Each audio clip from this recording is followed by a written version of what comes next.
key here for them. They want to get ahead early. They're on their home field.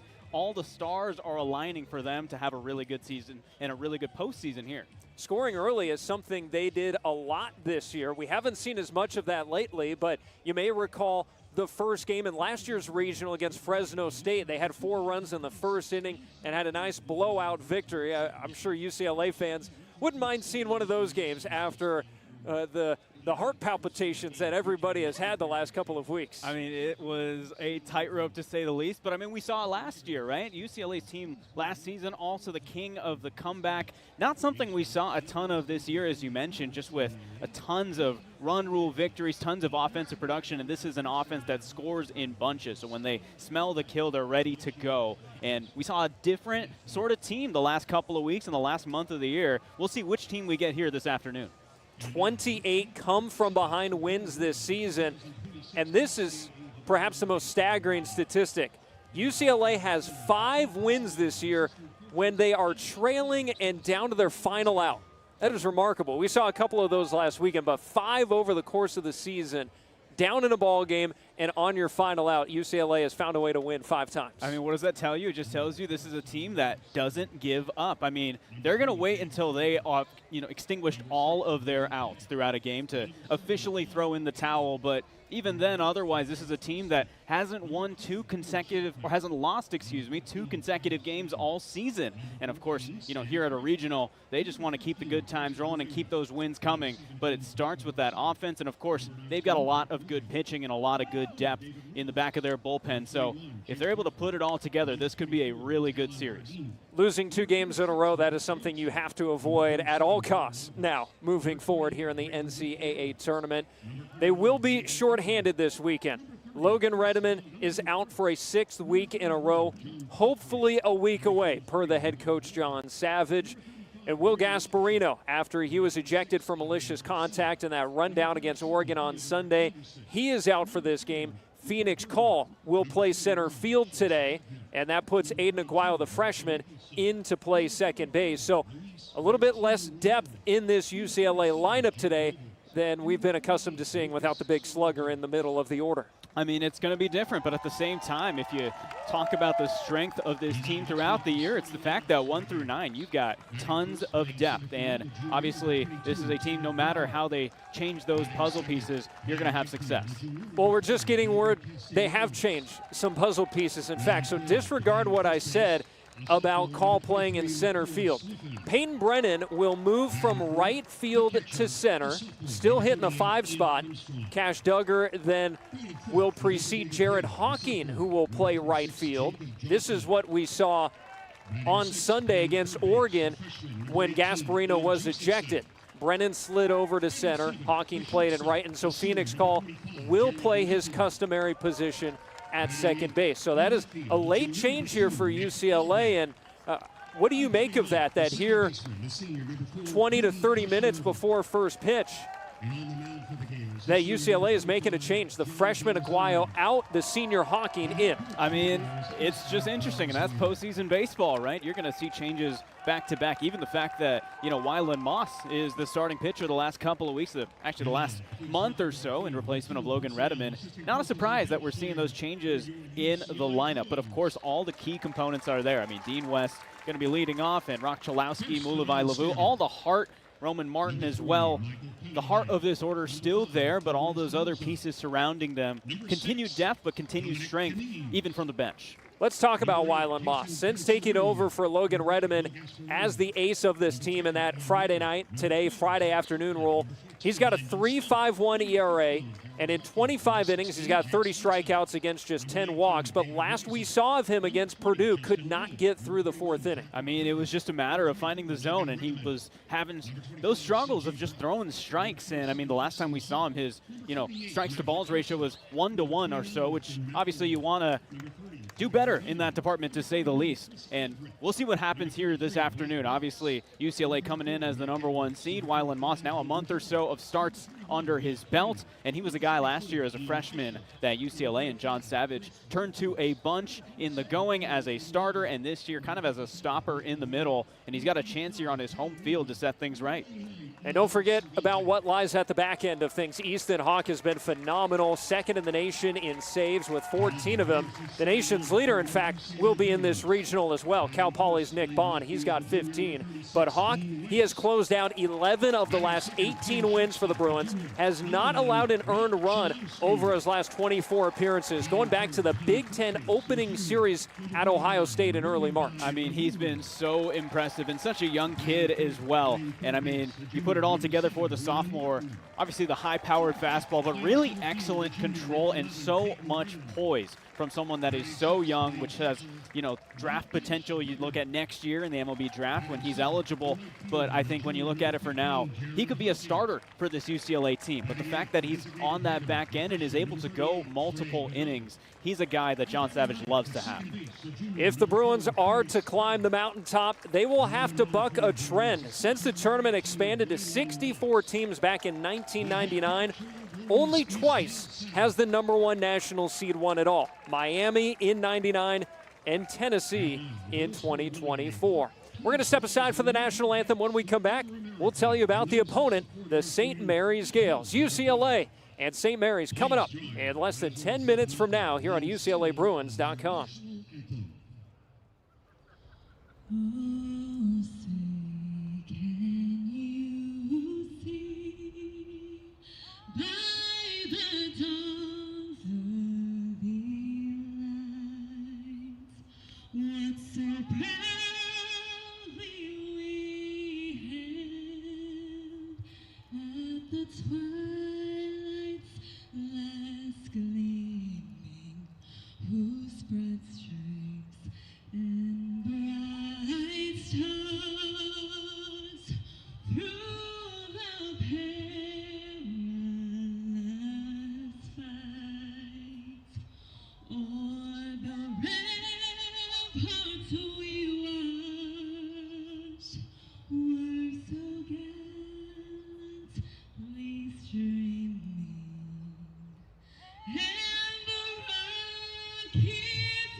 The national anthem here at Jackie Robinson Stadium, getting ready for Game 1 of the Los Angeles Regional. The #1 overall seed UCLA and the champions of the West Coast Conference, the St. Mary's Gaels. Nick Cope and former pitcher Sid Iyer on hand with you. We were just talking about the Bruins. Let's talk about the Gaels, led by former Long Beach State coach Eric Valenzuela, who's on his 3rd season of his 2nd stint in Moraga. Back-to-back WCC champions. They were the 5 seed in the conference tournament, had to win a play-in game and beat everybody in front of them en route to winning the conference tournament last weekend in Scottsdale and put them in a regional for the 2nd consecutive year. And last season, they were up in Corvallis, knocked off Oregon State in the very first game. The Beavers did ultimately fight their way through the losers bracket and made the College World Series. But this is a St. Mary's team that has that experience, and when you look at their club makeup, the offense stands out. They can hit .333 as a club. That's 3rd in the nation. Only Georgia Tech and Texas Tech are better. And it's very balanced. Not necessarily home run pop, but a lot of gap power up and down this lineup. Yeah, I mean, they topped the NCAA in doubles, over 50 this season. 7 triples as well, which leads the regional teams, and that's tied with UCLA in that category. But as you mentioned, this is a team that can hit the ball. A .333 team batting average. That's 3rd best in the country. And one thing to note for them, interestingly, they actually don't walk very much as an offense. Them and Cal Poly in the regional here, they each have a walk rate below 10%, which is a really interesting way. That means they are really accustomed to going up there, mashing the ball, finding gaps, not necessarily hitting home runs, but this is a team in the end that can win and they can hit. You bring up not walking much. They do balance that out. They don't strike out a ton either. So it goes both ways there. They like to put the ball in play. Diego Castellanos leads the way. 384, 20 doubles, 6 home runs, 49 driven in, and he comes into this regional riding a 35-game hitting streak. He's hitting 2nd in the lineup today for the Gaels. I mean, he is so exciting, and he had that big play in the WCC tourney where he was throwing out that potential game-tying runner at home plate in the 8th inning, and that was en route to the nail-biting win over there at Scottsdale Stadium in Arizona for the WCC title in the tournament. And so, I mean, he is someone who can really affect you on both sides of the ball, offensively and, of course, defensively. Well, let's talk about the guy starting on the mound. It is John Damazonio, the senior, having a career year, a sub-3 earned run average, and he's been super consistent in giving St. Mary's length just about every time he takes the ball. I mean, he's been great so far. I mean, an ERA right around 2.7, about 75 innings pitched, so a pretty decent workload and over a strikeout an inning. One thing I was really intrigued by what he said in an interview after when talked about, coming to this regional and playing UCLA. He said, we have nothing to lose. If we're going to go anywhere, we've got to get through UCLA. And I mean, that's kind of, as you kind of look at this team, multiple players on their roster have said the exact same thing. We have nothing to lose. And I think they're coming into this, all cards on the table, just, hey, if we can get out some wins here, play our best baseball, he's going to be a big part of it. I have to imagine Virginia Tech and Cal Poly are entering this regional with similar mindsets as well, with the #1 national seed hosting. That is game 2 here today. That'll take place at 5 o'clock. The losers will play first tomorrow. That's a 1 o'clock losers bracket elimination game. The winners will have the 1-0 game tomorrow night at 6. UCLA getting ready to take the field. A little strange seeing the traditional Friday uniforms underneath the sun. The white pinstripes with the script UCLA in blue across the chest. The blue numbers on the lower left side, the blue caps and the blue stirrups. A little different to have a noon start time here on a Friday. I mean, what does that mean, though? One, obviously the new look. That's going to be nice for a day game, but also the ball flies here in the daytime at Jackie Robinson Stadium. A little bit of a breeze that's actually pushing a little bit out towards center field, right center field, towards the scoreboard. But, I mean, especially this field plays so differently in the daytime versus the nighttime, so we might be in for some missiles in this one, to say the least. And temperatures right around 70 degrees throughout the day, so not super warm, but a gorgeous afternoon for baseball as UCLA takes the field. Wyland Moss to the hill. Let's get you the starting lineups. First for St. Mary's, the Gaels led by Eric Valenzuela, his 9th season overall with St. Mary's. The Gaels at 34 and 25 on the year. Leading off is their center fielder, Tanner Griffith. Then it's the aforementioned Diego Castellanos playing in right field and batting second. Makoa Sniffen plays first and bats third. Then it's the catcher in the cleanup spot, Ian Armstrong. Jacob Johnson is the DH. Ian Josephson plays third. Then batting seventh, Jared Medham is the shortstop. Batting eighth in left field, Nick Allred. And batting ninth is Cody Kashimoto. And the senior right-hander starting on the mound is John Damazonio. On the other side for UCLA, John Savage's Bruins at 51-6 overall on the season. A win today would match the program record. Dean West leads off and plays in left field, followed by the shortstop Rock Chalowski. Then it's Mulavai Lavu playing at first. Roman Martin at third in the cleanup spot. Batting fifth, playing at center field for just the second time this season is Peyton Brennan. Then it's the catcher, Cash Duggar. Jared Hawking starts in right, batting seventh. The DH today is freshman Trey Godoy, a left-handed bat in there. And then Phoenix Call rounds out the order, playing at second base. And, of course, Wyland Moss on the mound today for the Bruins. The sophomore making his 6th start of the year. He had been piggybacking Saturdays off of Michael Barnett, but this will be his 6th consecutive start in place of Logan Redeman to open a weekend. He's got a 2.4 ERA, a 5-1 record in 60 innings. He has 72 strikeouts, over 23 walks, and holding teams to a 196 batting average. What are the keys for Wyland Moss to set UCLA up for success today? I mean, it's the first pitch strike. That's the key, and that's what was missing in that last start in Omaha during the Big Ten tourney. And again, as we talked about earlier, I mean, he was about half and half with his balls in strikes in that last outing. It prevented him from getting pretty deep into that outing, of course. And so with that, I mean, you look at his line throughout the year, as he mentioned, 60 innings pitched and just around 20 walks. So typically, that's not something to worry about. But if he can get early and ahead of these hitters, then he should be looking good. And last time he was on this mound in this ballpark, had his best start maybe of his entire career. A 7-inning complete game against Oregon. He allowed just 1 run on 3 hits and had 9 strikeouts. He throws the rosin bag down and takes his spot on the rubber, ready to go here for game 1 of the LA Regional. St. Mary's and number 1 UCLA. Tanner Griffith, a left-handed hitter, stands in with a crouch stance. Cash Duggar ready to receive the first offering. And the right-hander, glove in front of his face, goes into his motion. And our first pitch is a foul ball deflected to the backstop, getting us going here at 12:09 in Los Angeles. And as you mentioned, I mean, a really beautiful day. A little bit of wind going out to center field. But, I mean, this is a really, can't ask for much better weather for postseason baseball. Partly cloudy skies, but plenty of sunshine here to start the ball game. Moss, his 0-1. Is a breaking ball yanked foul on the ground by Tanner Griffith. Quickly 0-2.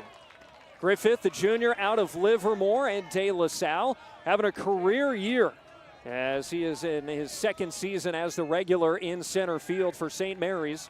340 is average with 5 home runs and 41 driven in. He also has a team best 21 doubles. Moss's 0-2 pitch. Breaking ball left outside, tried to backdoor the slider, 1-2. And you'll see him work that changeup to left-handed hitters, but of course you see there the slider, and that's his main 3-pitch mix. Infield swung around to the pull side against the left-handed hitter. Chalowski, the shortstop, playing up the middle just to the left of the bag. Moss's 1-2 pitch. Swing and a miss, he got him. Buried it down and in. And the afternoon starts with a punch-out for Wyland Moss and the Bruins. Can't ask for much better from Wyland Moss. Gets the off-speed pitch, throws it in the dirt. Really great way to start off this regional. Set the defense real quick for the Bruins. In left field, Dean West. Center field, Peyton Brennan. And Jared Hawking in right. Left to right across the infield, Roman Martin. Rock Chalowski, Phoenix Call, Mulavai Lavu. And it's Cash Duggar behind the plate. Here's Diego Castellanos. Upright stance from the left side. And the first pitch. Breaking ball, check swing. And it's strike 1. Castellanos hitting .384 this year to lead St. Mary's. 20 doubles, 6 big flies, and 49 driven in. First team all-conference this year in the WCC. 0-1 pitch is down and in. Gobbled up by Cash Duggar. Another off-speed offering there from Moss. That's been the leading pitch here. He has not gone with the fastball here in the early going. A ball and a strike. Yeah, and we saw that during the Big Ten tournament as well. A very heavy reliance on non-fastball pitches. Base is clear. 1 out. Top of the first. No score. 1-1 pitch from Moss is put on the ground deep in the hole on the right side, past a diving Phoenix Call and into right field. Castellanos doing what he has done all season long, get base hits, And he's got a one-out single for St. Mary's in the first inning. I mean, this is such an incredible lineup when you look at that batting average. I mean, we talked about this is a team that gets on literally a third of the time, a .333 team batting average. They will put the ball in play, and it's going to be up to this defense to try and put them away. Call selling out with a diving attempt there, trying to take it away. But it went underneath his body as he went after it. Castellanos aboard, 1 on, 1 out. And that brings up Makoa Sniffen, the right-handed hitting first baseman for St. Mary's. Moss into the stretch for the first time. And the pitch is sent the other way to right field. Jared Hawkins started in, ranges back into his left, and makes the catch. That was a fastball down and in. Sniffen went after it and flies out for the second out of the first inning. Castellanos holding on first. And we saw Wyland Moss there go to the fastball there. Not a ton of them so far, just one in the game. And then you saw that second one there at 92 miles per hour. And that's kind of where he'll get that fastball, to the low and mid-90s.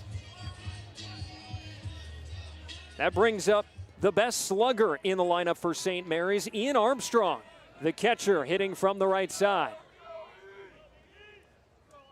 First pitch, and he grounds it into the shift there on the left side. Roman Martin hugging the line behind the bag at third, makes the rifling throw over to first in time, and that'll end the inning. A one-out single left stranded. One strikeout for Wyland Moss. It's St. Mary's nothing, and UCLA coming up here at the LA Regional.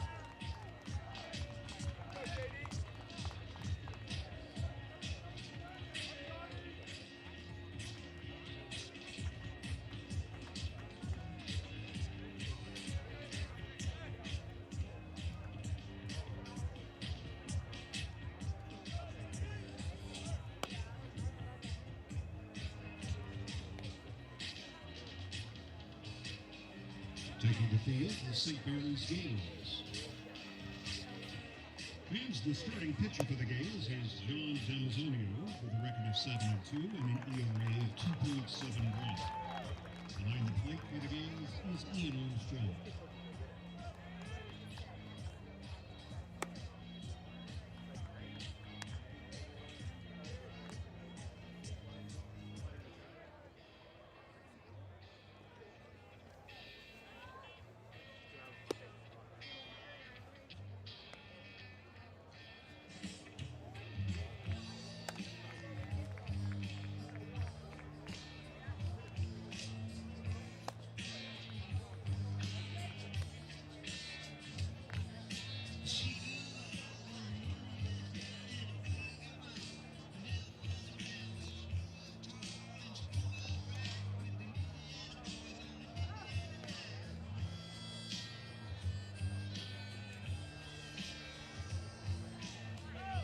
Last of the first coming up at Jackie Robinson Stadium. No score between UCLA and St. Mary's. The 1-4 matchup here in Game 1 of the Los Angeles Regional. Virginia Tech, the 2 seed. Cal Poly, the 3 seed. The Hokies and Mustangs will play tonight at 5 o'clock.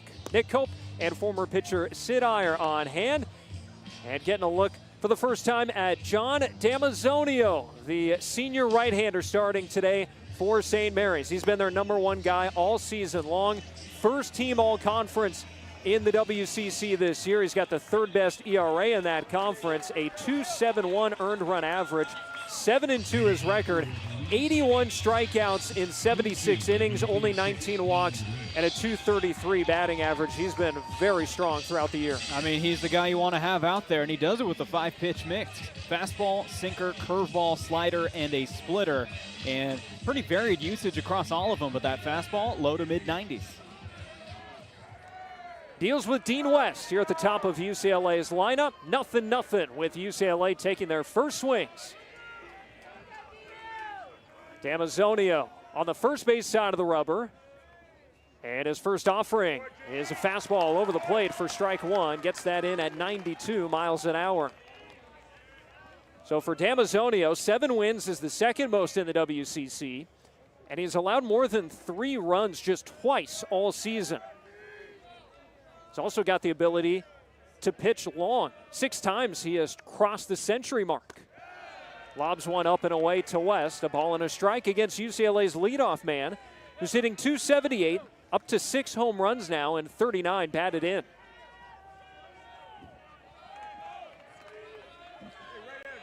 The third baseman, Josephson, shallow, right on the edge of the infield grass. And the 1-1 pitch is upstairs. 2 balls and a strike. Off-speed offering there from Damazonio. West with 7 hits in his last 6 games, but they've come in bunches. Had that 4-hit game against Oregon when he had the grand slam, and then the 3-hit game in the Big Ten tournament semis against USC. 2-1, check swing. Did he go? No. It's ball 3. Kyle Nickel is at third. Said West checked it. 3-1 the count. Jason Bradley calling balls and strikes. Derek Everett at first. Eric Gaucher at second. West in front here to begin the bottom of the first. Damazonio's 3-1 is a called strike at the belt on the outside. Another fastball there, and it's a full count. Now, interestingly, on full counts, he usually likes to go actually to that slider. About half the time he does. We'll see what he does here on this first batter of the game, and a guy in West who's willing to take a free pass. No score in the last of the first. The payoff pitch is a fastball. Check swing. He did not go. It's a walk on 6 pitches. Dean West is aboard. In classic Dean West baseball, I mean, you don't have 35 walks on the season for nothing, and that's a good way to start this home inning for the Bruins. And don't forget, he had a streak of reaching in 46 consecutive games at one point. That was snapped a few weeks ago when Oregon was in here. Leadoff man aboard for UCLA. Offense has been quiet at the beginning of games in the last couple of weekends, but they have been apt to score early throughout the bulk of this year. First pitch to Chalowski is a called strike over the inside. A fastball makes the count 0-1. Chalowski at .329 with a Big Ten leading 21 home runs to go along with 59 batted in. Golden Spikes Award semifinalist after he was one of 3 finalists last year. Damazonio, a lob of a throw to first, keeping tabs on Dean West, who is UCLA's stolen bag leader, 10 of them on the year. Damazonio holding set. His 0-1, and Chalowski fouls it off to the right. Count runs to 0-2. That's a really nice, quick 0-2 count there. And I mean, for Damazonio to Chalowski, Chalowski's been getting a lot of off-speed pitches during the Big Ten tournament. So really interesting to get that first pitch fastball. Probably going to see a lot of off-speed at the tail end of this AB. Damazonio, really interesting position as he comes set. His toes are pointed to the left field wall as he throws over to West again. But it's the same orientation. He puts himself out of the windup as well. Brings that left lead foot, pigeon toes it towards left field before he comes home. Now comes set with that same exact positioning. Here's the pitch, and he strikes out Chalowski on a fastball up and in. 3 pitches to put down the 2-time Big Ten Player of the Year. I mean, good morning, good afternoon, good night to Chalowski there. And Damazonio doing a good job on that 91-mile-per-hour fastball. Really good pitch sequencing there. He went fastball, then to the slider, back to the fastball, changing the speeds, changing the eye level. A strikeout to balance the walk for Damazonio. 1-on-1 out, no score, last of the first with UCLA at the plate. And here comes the guy who's been their best hitter, Mulavai Lavu. Crouch stance from the left side. First pitch, swing and a miss. A fastball coming inside, and Lavu couldn't get it. 0-1. Lavu leading the team with a .342 batting average, up to 17 home runs, and 62 batted in. Another check on West, who is ready for it. He's back to the bag standing. No Will Gasparino today for UCLA, forced to sit out this game after he was ejected for malicious contact in Sunday's Big Ten Tournament Championship. Damazonio comes home. 0-1 is a liner. It is not caught by Medham, the shortstop. He'll throw to second to force out Dean West, who went back to the bag thinking that was going to be caught. I think Medham doesn't quite understand how he didn't catch it. It was right at him, a soft liner.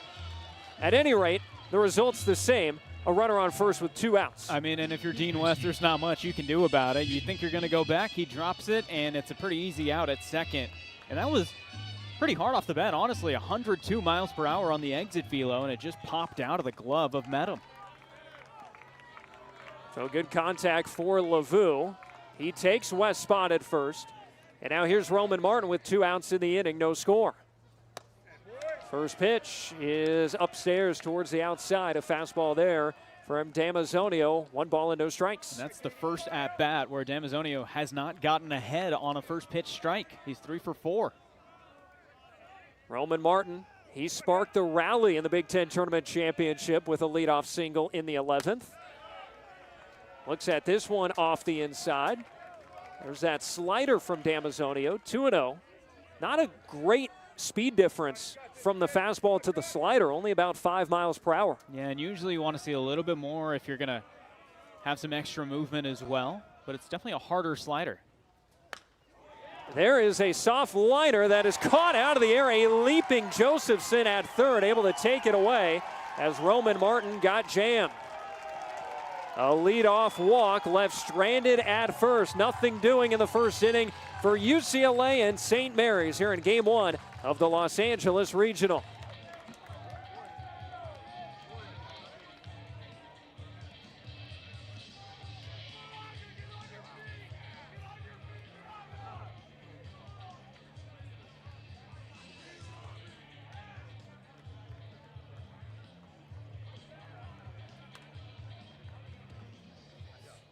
This is UCLA, where extraordinary things happen. When the internet was born. Yes, the internet. Where Coach John Wooden inspired us to make each day our masterpiece. We don't just break records, we shatter them. Where legends are made. Where about half our state students attend tuition free. To put it simply, UCLA is the dream school. UCLA in the Big Ten, a powerhouse alliance redefining what it means to be legendary.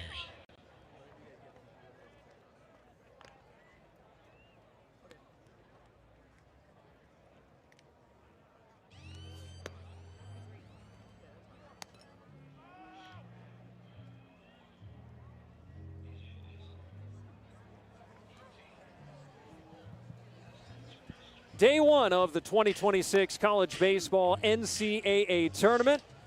And we are coming to you, of course, from Jackie Robinson Stadium. #1 national seed UCLA taking on the 4 seed in this region, St. Mary's. No score as we go to the top of the second. A couple of finals to note across the country. Georgia Tech, they're the #2 national seed. They were down 2-0 early against UIC, University of Illinois Chicago. And they ended up winning 22-5. Left no doubt there. Liberty scored 2 runs in the 9th to knock off Boston College in the Athens Regional, 4-3. And Kentucky beat Wake Forest 6-4 in the Morgantown Regional. That is the regional that pairs up with the LA Regional for the Supers.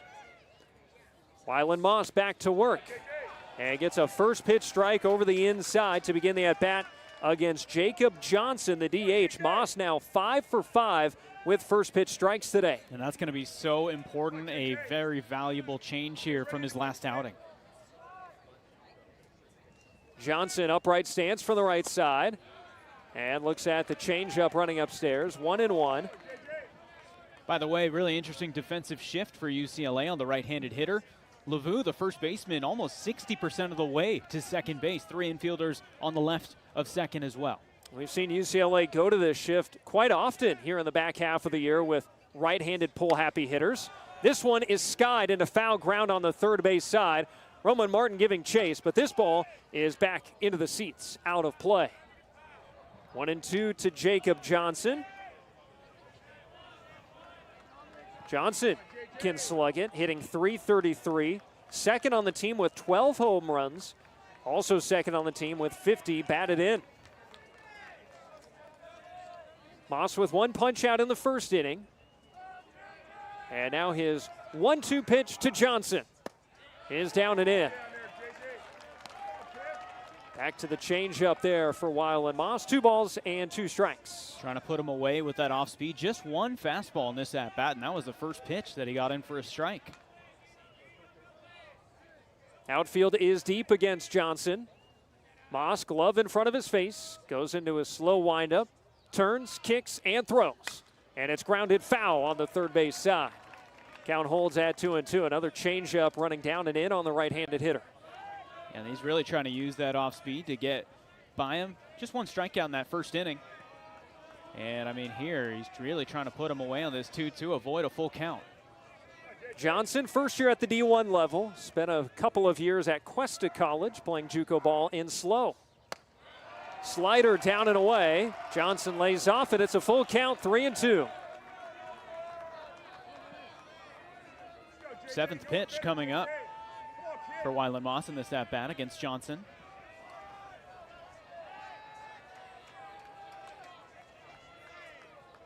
Moss with a long look home. Pitch clock to 1. He's into his motion. And the offering is a fastball fouled off high into the netting. Johnson will see another.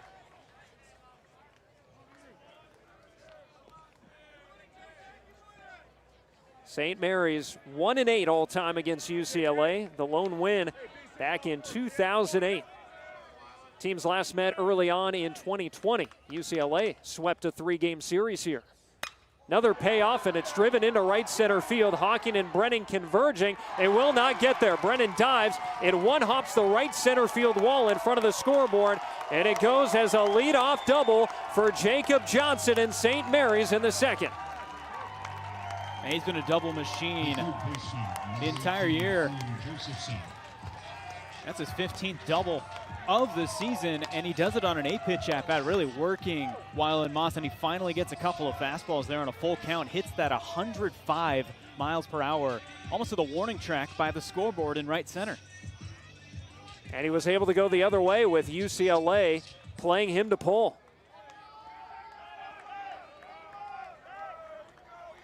So pressure here for Wyland Moss and UCLA in the second, still scoreless. Brings up Ian Josephson, a left-handed hitter, waits. And Moss's first pitch to him is fouled off the third base side. Already some early pressure on Wyland Moss. A pretty quick first inning where he only threw 9 pitches.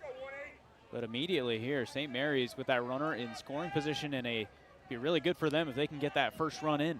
Already 9 pitches here in the second inning. 0-1 to the second batter he's faced here. Now goes with the slider. It's down and in after Josephson showed bunt and pulled it back.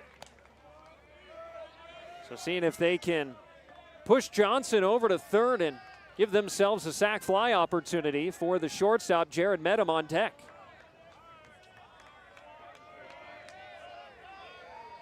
One and one the count. Moss holding, comes home. There's a bunt shown, and it's a backdoor slider for strike 2. Good job of getting that right on the outside. And now Roman Martin, the third baseman, was playing in for the bunt. Now he's going to play kind of towards the center of the diamond, towards shortstop. Chalowski, the shortstop, playing up the middle, just to the left of the bag. They're holding on Johnson, the runner. 1-2, down and in. Off speed there from Moss. And Cash Duggar asked for a new baseball from plate umpire Jason Bradley. 2-2, and comes Eric Valenzuela out of the dugout. Quick conversation here with plate umpire Jason Bradley. No hit by pitch call. This play is unreviewed. All right, Eric Valenzuela thinks that Josephson was hit by the pitch. Did it clip his foot? Well, the umpires, they're going to take a look, including Jason Bradley, and so they'll head down to the replay monitor down the left field line. It was close to hitting his back foot, the left foot there for the left-handed hitter. A breaking ball running down and in, that even the count at 2-2. And if you're Eric Valenzuela here, I mean, you might as well have them take a look at this. I mean, it's early in the game, but this is a good opportunity for the Gaels to get a run up in the early going, especially against a pitcher like Wyland Moss. By the way, wanted to note too for Moss, 21 pitches so far, and he's been exclusively, well, not exclusively, mostly throwing off-speed pitches. 14 of the 21 have been breaking balls.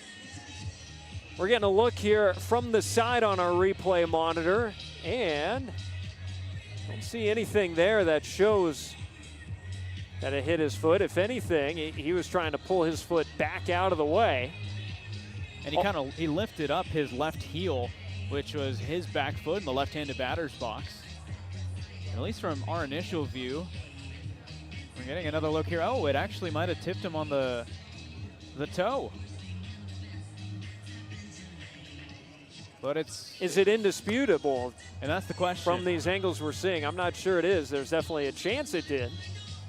And remember, it has to be indisputable evidence, otherwise the call will stand as is, and he's going to have to stay in the batter's box. All of these reviews are done in a centralized location, so the umpires, they just have the headsets on, and they will be told what the call ultimately is. They will not be making it themselves. Could this be a hit by pitch to make it first and second with no outs for St. Mary's here in the top of the second? Or will the at-bat continue and be 2 balls and 2 strikes as was called on the field? But you're seeing this is a very competitive St. Mary's lineup after Moss had the efficient first inning between Johnson and now Josephson. Now they're proving a lot more competitive here, getting their second look at Wyland Moss. Yeah, and I mean, that's what they have to do. I mean, Moss is going to be no easy target, and you're also playing him on his home mound, his home field. But if there's any team that is willing and able to put the ball in play, I mean, again, it's going to be St. Mary's, and they're going to fight every pitch. Pittsburgh is the location where all of these replays are being done at the DV Sports Center, and here comes the call. After review, the call on the field is confirmed.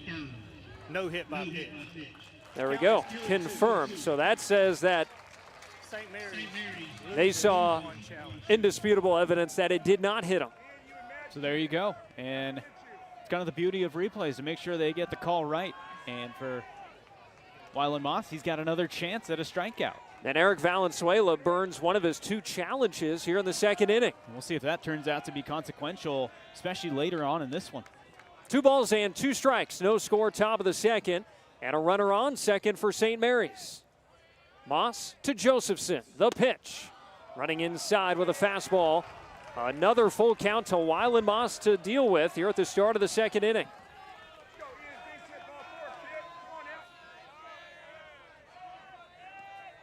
An 8-pitch battle moments ago. Johnson hit the double the other way to right center field. Now the 6th pitch to Josephson. Swing and a miss. He got him. Buried the slider off the outside. Josephson went chasing. It's a second strikeout for Wyland Moss. And that's pitch sequencing at its finest. You go with the fastball on 2-2, you don't get it. And then you go in there with the off-speed pitch, 79 miles per hour. That's nearly a 10-mile-per-hour difference, actually a little bit over that. And that's how you get it done, and that's a big first out for Wyland Moss. Keeps Johnson at second and brings up the shortstop, Medham. Open stance from the right side, pulsing that lead left foot back and forth. Moss's first pitch is just upstairs, trying to lob that one in, a slider, but he missed it too tall. 1 ball and no strikes. Medham, the senior, hitting .330. Not much extra base pop, 8 doubles, 3 home runs, and 29 driven in. The pitch. And he sends that the opposite way to right field. Hawking shuffles back a few paces, settles, and makes the catch. Holding at second is Johnson. Jared Medham retired on 2 pitches, and there's now 2 outs in the inning for Wyland Moss in UCLA. And that was pretty decent carry to right field. The wind was blowing just for the sense of that pitch towards right field. But of course, with 1 out, Johnson, the runner at second, he's not going to be tagging. And he remains at second base. And so from this inning, starting off with a leadoff double, now you got 2 outs, and Wyland Moss 1 pitch away. It's up to Nick Allred, the left fielder for St. Mary's, to try and drive in the first run of the game. Right-handed hitter with a crouched open stance. Moss set, holding at his stomach, comes home and puts the first pitch down and away for ball 1. That one skipping in the dirt. Allred, like UCLA injured player Michael Cunningham, a former San Francisco State Gator. Allred has been a part-time starter this year. His 25th start of the year, but hitting well, 309. And he grounds it to right at Roman Martin on the left side. And he lobs the throw across in plenty of time to retire the side. Wyland Moss deals with a little bit of pressure there, allowing a leadoff double, but able to retire the next 3 batters in a row. And after 1.5 here at the LA Regional, it's UCLA nothing, St. Mary's nothing. Baseball bingo is presented by our proud sponsor, Buffalo Wild Wings. And the first fan to win bingo can win a $25 gift card to Buffalo Wild Wings. Once again, make sure you grab your bingo card from the marketing table along the first base line. And let's play some Buffalo Wild Wings bingo.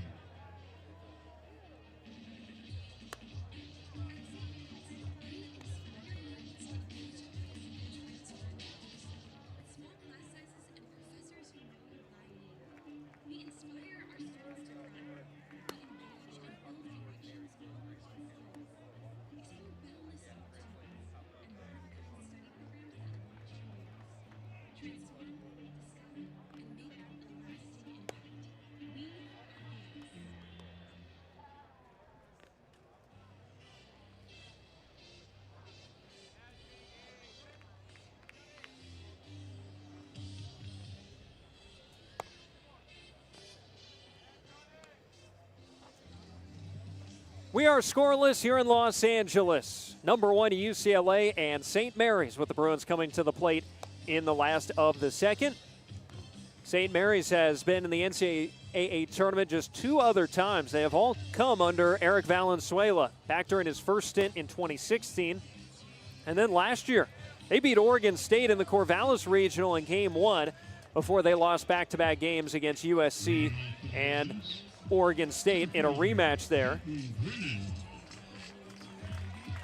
By the way, in that win against Oregon State to start the regional, Dylan Delvecchio, Cody's brother, was great in that game for St. Mary's.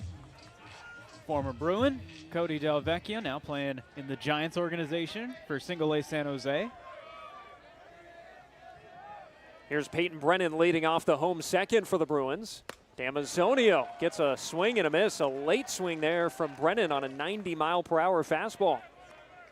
Cash Duggar, Jared Hawking to follow here for the Bruins, 5, 6, and 7. Brennan hitting .288, 9 home runs, 51 driven in. Sends this one high in the air to shallow left field. Met him the shortstop back, and now called off by the left fielder Allred, who leans to his left and makes a basket catch at the last moment. That sun high overhead right now, and it's pretty dicey looking for a while there for St. Mary's. I mean, I was just about to say the noontime sun potentially affecting both Allred and Medham as they were both trailing under this. Couple that with a little bit of wind, and I mean, it's a pop-up dance of an out. The sun just slightly behind home plate, so pretty much everybody in the field will be dealing with the sun right now as Duggar fouls off the first pitch to the left side.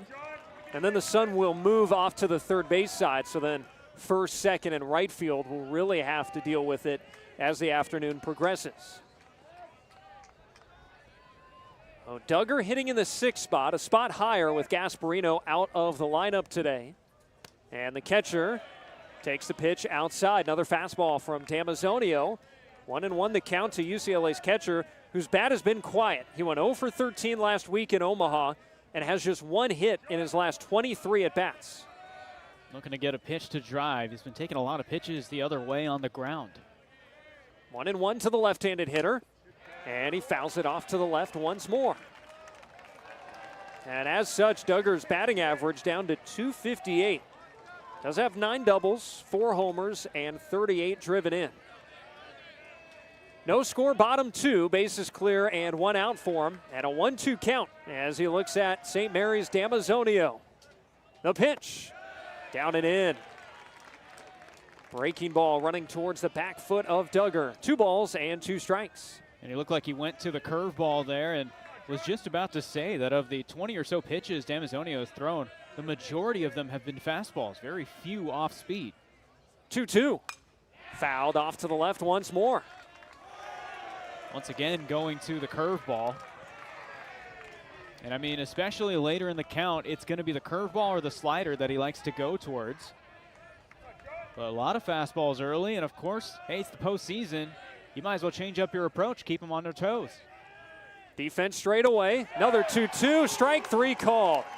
Fastball over the plate to get Duggar looking. A second strikeout for Damazonio, and there's 2 gone in the inning. That fastball coming in at 92 miles per hour.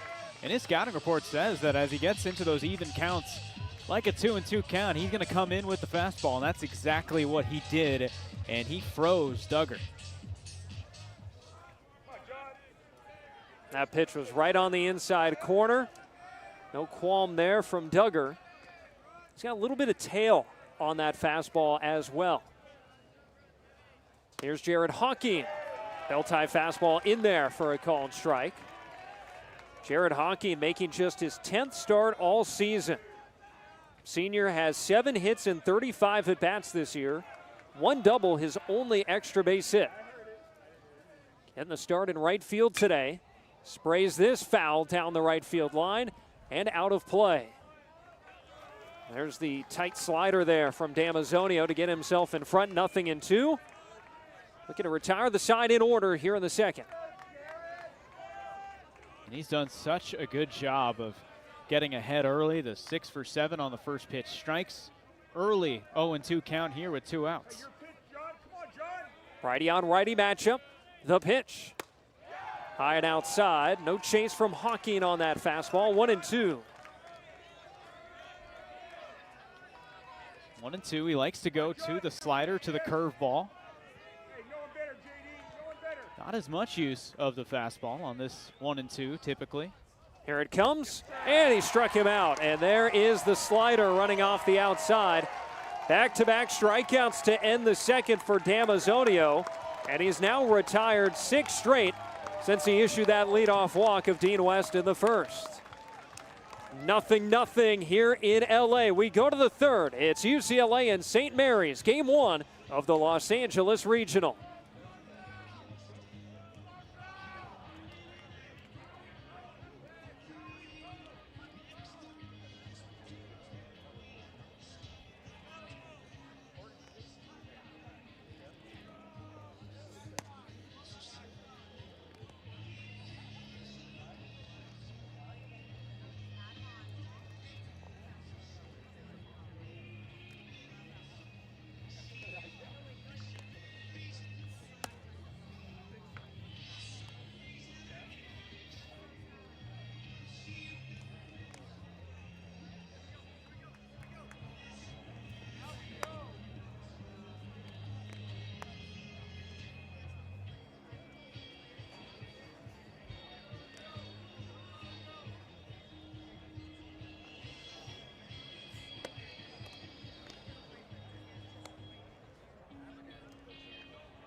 We go to the third inning here in Los Angeles. No score just yet between UCLA and St. Mary's, the 1-4 matchup.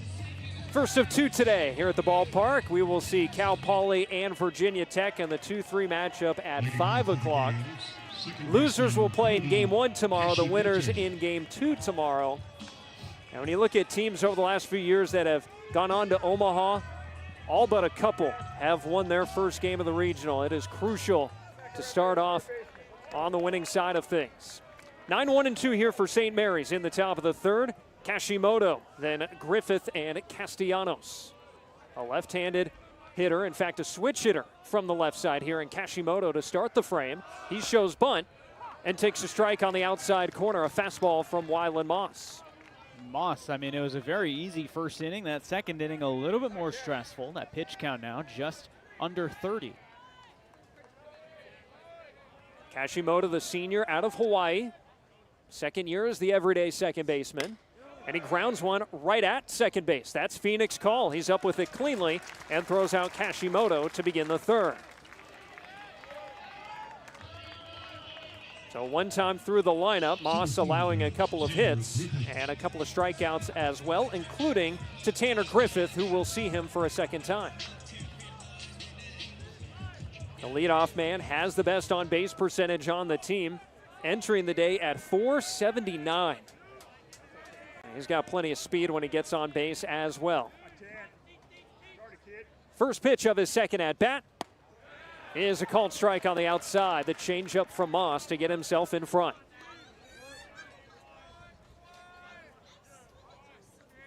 Griffith mentioned he was from De La Salle, high school teammates with UCLA's Cal Randall. Infield playing the left-handed hitter to pull. 0-1 pitch is sent high in the air down the left field line. Dean West looking into the sun, ranging towards the line. He's there and makes the catch even with his chest.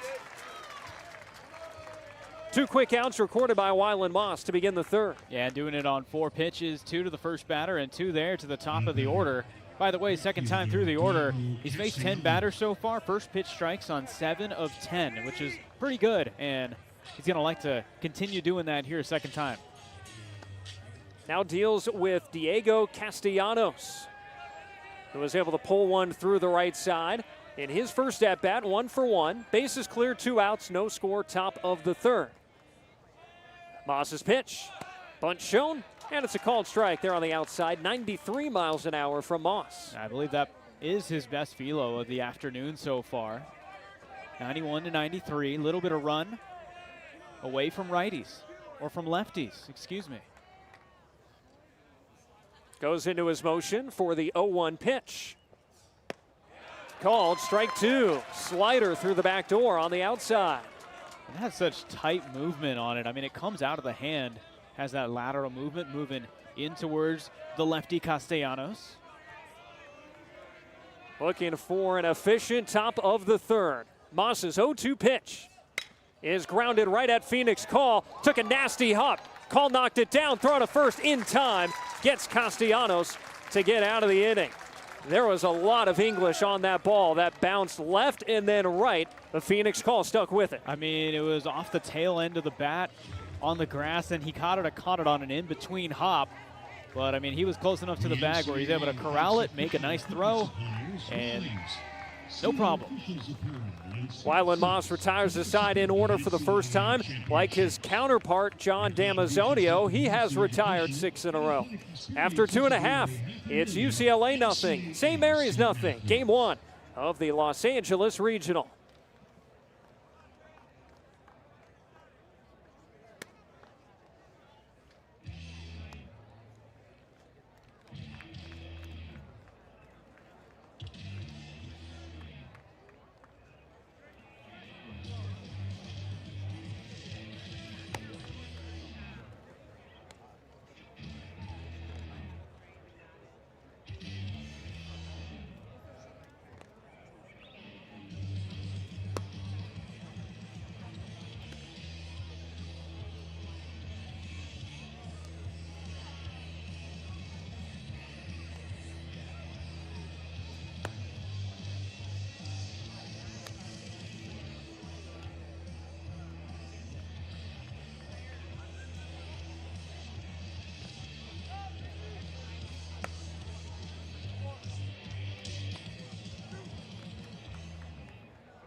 Looking for our first run of the game here at Jackie Robinson Stadium. UCLA and St. Mary's to open play here at the LA Regional. 8, 9, and 1 due up here for the Bruins. Trey Godoy, Phoenix Call, and Dean West. John Damazonio, the right-handed starter for St. Mary's, has allowed just 1 walk, the only base runner against him, and has retired 6 in a row, including 3 strikeouts in that span. Godoy takes strike 1 on the outside, a fastball in there from Damazonio. Godoy, the freshman, in there as a left-handed bat. His 17th start of the year, hitting .281, 2 doubles, his only extra base hits, and he's driven in 6. Fouls this one into the screen above the UCLA dugout to put himself in a 0-2 hole against Amazonio. He's done such a good job getting the first pitch strike in, but then getting to an 0-2 count, being able to set himself up to get a strikeout. Already 3 in the game. A breath as he kicks and throws. Up and in with a fastball. 1-2 to Trey Godoy, who started against Purdue last Friday night in the Big Ten Tournament quarterfinals. Went 0 for 2. Weekend before, got 1 start at Washington, went 0 for 3 then. Lays off the breaking ball, running down and in. 2 balls and 2 strikes. So Godoy is looking for his first hit since Cinco de Mayo. He had a 2 for 4 game at LMU in that midweek affair. Spot starts throughout the year for the freshman, has battled the count even 2-2. Damazonio's pitch. Down and in once more. Another slider, and it's a full count after Damazonio had himself in front, 0-2. And this is where it gets interesting on that full count. He only throws the fastball in a full count about a quarter of the time. Godoy likely knowing that. We'll see if he's ready for the off speed or if Damazonio changes it up. Trying to get himself aboard to lead off the third. The pitch is yanked foul on the ground. Right past UCLA first base coach Griffin Barnes. And down into that right field corner.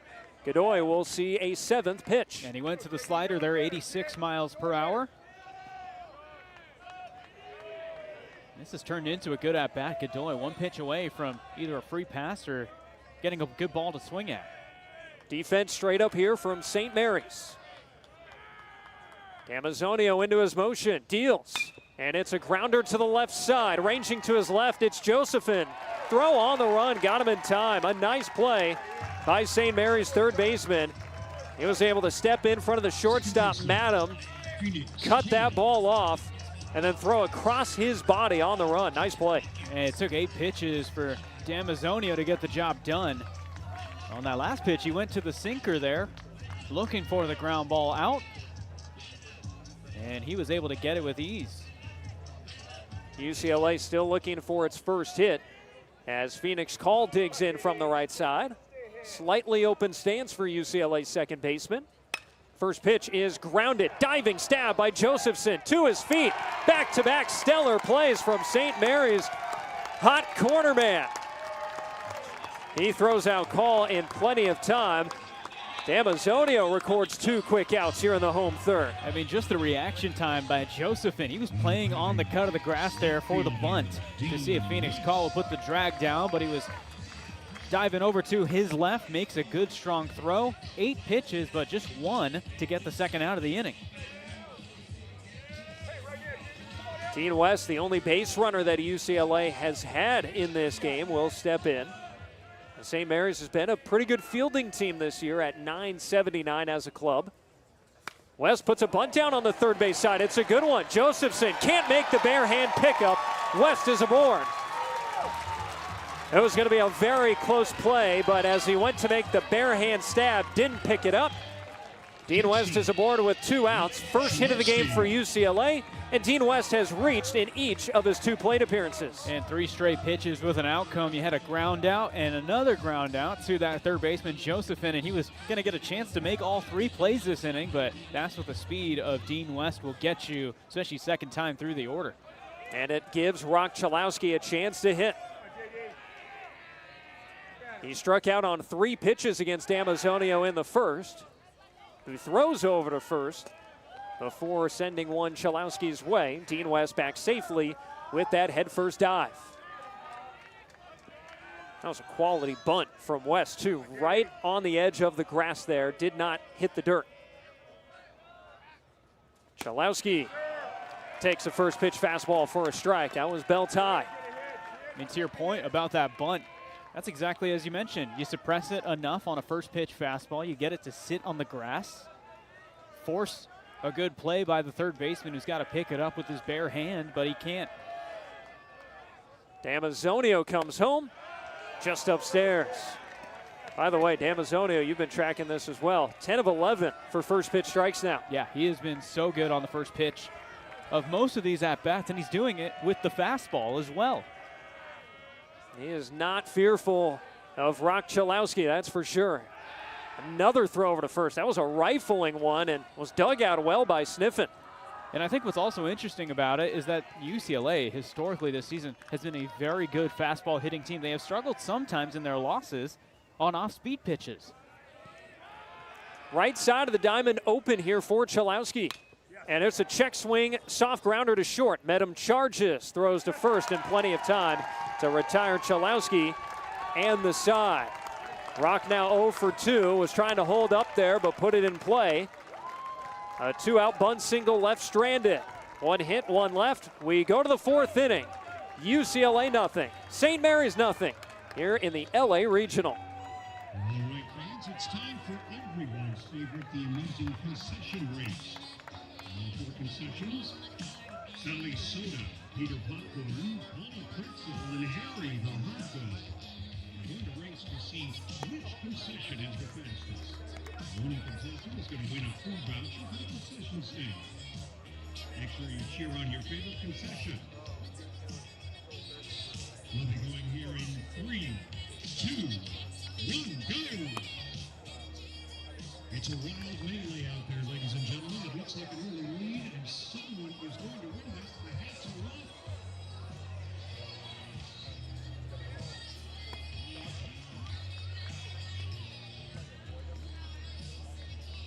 Looks like Sally Soda is the winner. And we'll be going away with a new voucher redeemable at any of our concession stands at the Jackie Robinson Stadium. Let's give it up for our contestants. Make sure to visit the concession stand on the first base side.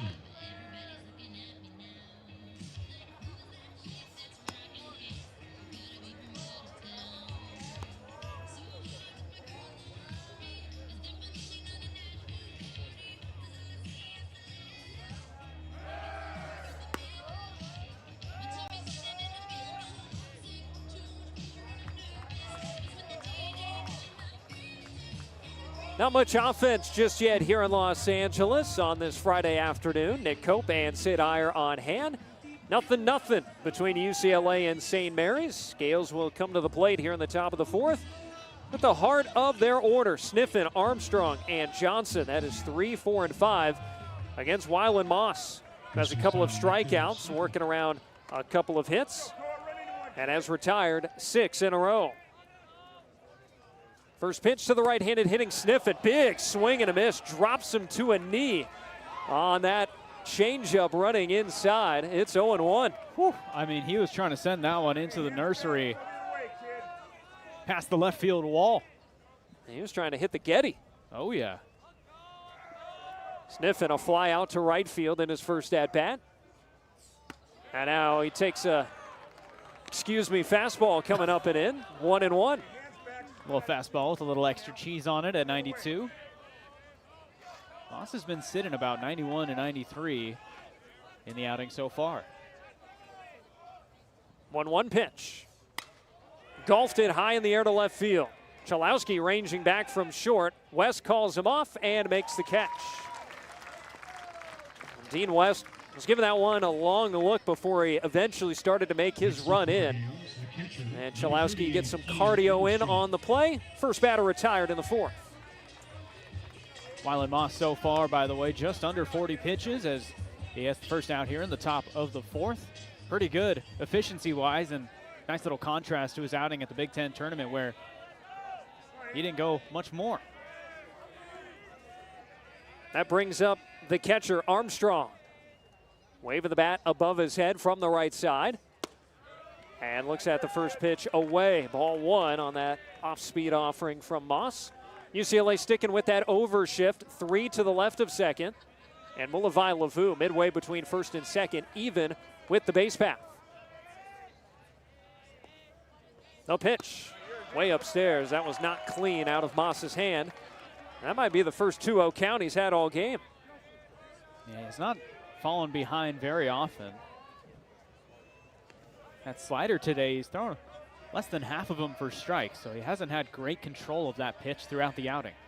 Armstrong a ground out to third earlier. And now yanks this one well foul. That'll hit UCLA's clubhouse off the left field corner.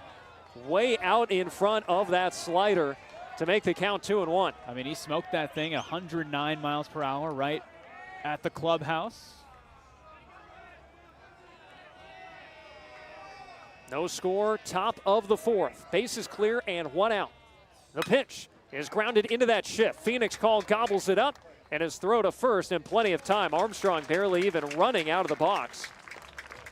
Just now touches the bag on that slow trot. Moss has retired the first two here in the fourth inning. UCLA's defensive shift putting themselves in good position there. Yeah, and I mean, Phoenix call, a lot of good range, but this one was right at him at true shortstop.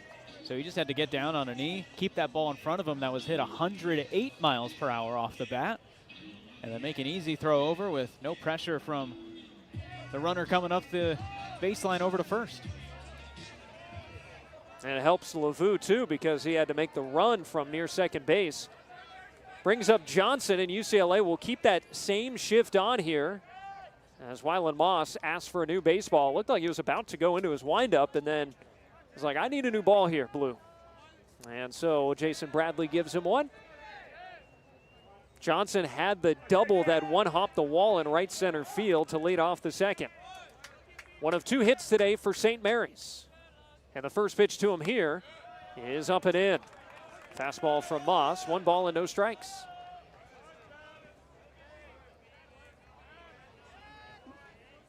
Eight retired in a row by Wyland Moss since Johnson had the double. 1-0 pitch. Foul, straight back into the screen. Changeup coming inside on the right-handed hitter to even the count, 1-1. Good way to change the speeds. Now you got a 1-1 count. Moss can go either way. Stick with the fastball, maybe continue with the breaker. The pitch, spiked in low, 2-1. A lot more changeups, by the way, to right-handed hitters in this outing so far. I mean, there was one on that strike he had, the second pitch of this at-bat. Johnson waiting on a 2-1 pitch from Moss. Here it comes. That bounces in, 3-1, and Moss now at risk of walking his first batter today. And there was a changeup there on that last pitch. And again, I mean, 45 pitches, 29 of them have been off speed. Not a lot of fastballs used by Wyland Moss so far. Outfield deep, infield shifted to the left side. 3-1, the pitch. Sent high in the air to right field, sending Hawking back, still back. He's at the wall, this one is gone. Johnson just missed a home run in the second inning. He does not miss it here, goes the opposite way. A solo shot has given St. Mary's the 1-0 lead. And he does it with the wind, takes it to the opposite field. And Moss, he threw this pitch and it got a lot of the plate. A fastball on the outside at 91 miles per hour. Projected distance of 375 feet. And it's St. Mary's that's going to draw first blood here in this regional. 13th home run of the year for Jacob Johnson. And it's 1-0 Gaels in the top of the fourth. A 2-out solo blast to give them the lead over the #1 team in the country. Josephson takes ball one. Left-handed hitter at the plate. A small but loud St. Mary's contingent letting themselves be heard on the first base side. Here's a foul, tipped to the backstop. 1-1 now to Josephson. Hawking had zero play on that ball that landed on the top of the batting facility in right. Moss trying to settle back down, get this final out of the inning. 1-1 pitch. Called strike two. Got the slider through the back door there. Josephson did not like the call, but Moss has himself in front. That's a good way of getting back into the count, back into the game here for Moss, looking for strikeout number 3. I'll remind you that UCLA 22-3 this year when the opponent scores first. And Duggar quickly calls for time here as Moss looked about to go into his motion. And it might just be a way as much to reset the pitch clock as it also might be just to make sure they're on the same page as Cash Duggar and Moss looking towards the dugout, presumably at head coach John Savage. Home plate umpire Jason Bradley now walking out towards the mound, but it appears that whatever that conversation was about, Duggar and Moss now on the same page.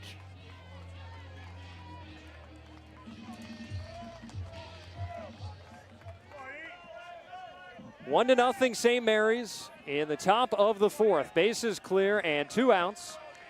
1-2 as Moss faces Josephson. The pitch is a half swing that lifts it in the air to right field, and Jared Hawkins settling underneath makes the catch, and that'll end the inning. But it is St. Mary's that has struck first. Jacob Johnson, the DH, slugs one to right field, and after 3.5 at LA, it's St. Mary's 1, UCLA nothing.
Boyd has got you.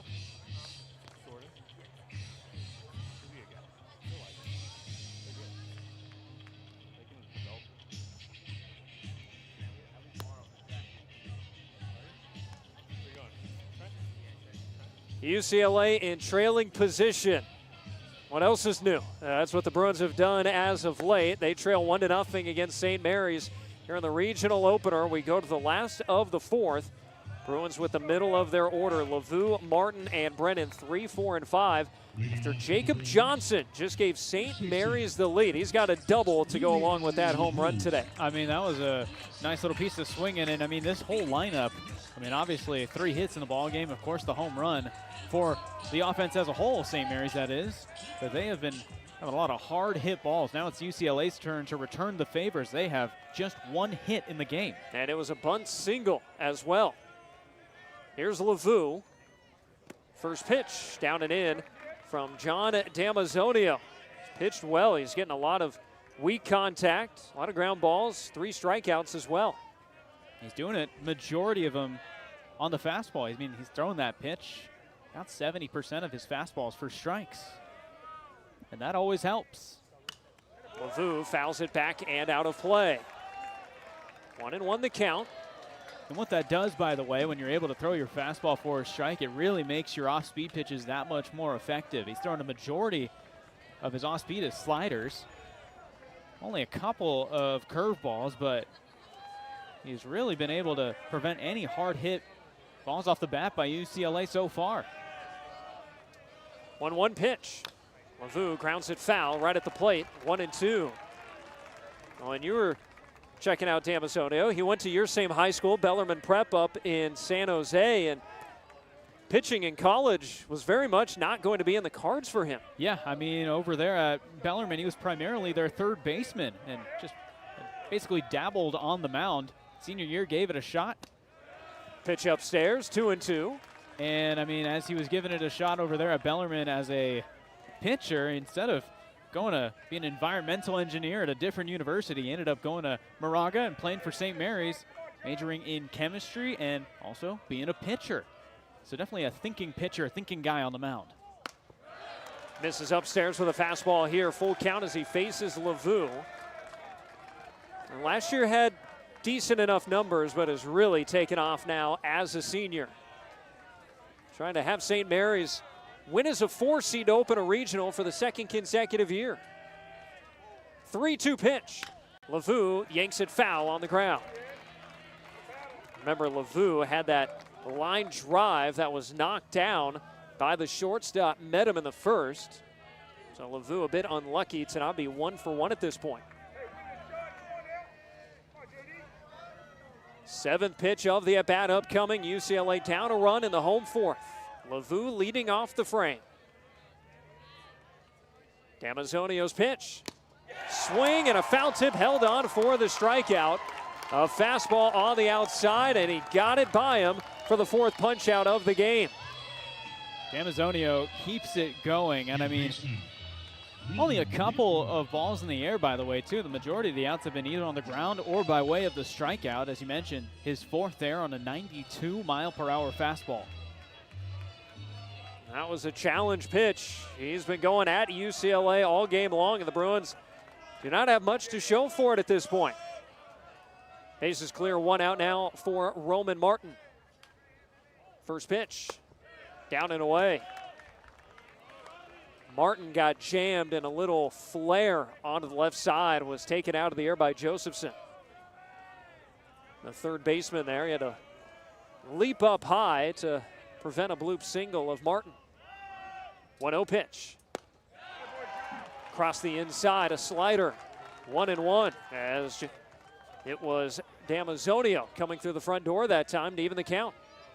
Damazonio being so much in the zone and that low walk rate just generally throughout his season. This is an offense in UCLA that likes to use the free passes. Called strike 2, fastball over the heart of the plate. Now Martin thought that one maybe got the outside or missed the outside rather. But it is 1-2 as Damazonio keeps himself ahead. Infield shaded to pull against a right-handed hitting Martin. The pitch. And that is driven well into right center field. Griffith on the run, looking up, it's gone! We are tied thanks to Roman Martin. The most outstanding player of the LA Regional in 2025 scores the first run of the 2026 LA Regional for the Bruins. And the Bruins needed that, and they just needed a big swing from somebody in the heart of this order, and it was Roman Martin. He hit this one 105 miles per hour, dead center. Estimated distance on that one, 405 feet. And just like that, just 2 hits in the ball game, but St. Mary's scoring in the 4th. UCLA answering back with their own home run in the bottom of the 4th. 1-1 ball game on the 8th home run by Martin. There's a bunt from Brennan, charged by Josephson. Fields with the glove. Throw to first is wide, but it's backed up by the second baseman, Kashimoto. Peyton Brennan is aboard with a bunt single. So here comes UCLA, not letting Damazonio catch his breath, putting pressure on the defense. That's classic UCLA baseball. When they are on it, they are scoring, hitting all at once. They're taking advantage of maybe the sense of unease that is there on the mound, as it prompts the head coach and pitching coach, Eric Valenzuela, to come out for St. Mary's. And, I mean, this is just the nature of a coach coming out and trying to calm down the situation. I mean, you've got a 1-1 ball game now.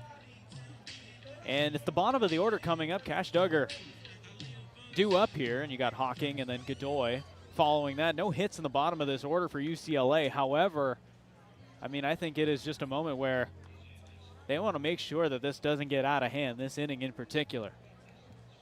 By the way, we're getting a look at Caitlin Gustafson out to talk with Peyton Brennan. UCLA trainer is making sure that everything is okay. John Savage there as well. I didn't see anything in real time that would suggest something happened to Brennan. And it's hard to tell what the conversation is about. Brennan getting that bunt down, ran through the bag, and he will stay in the ball game.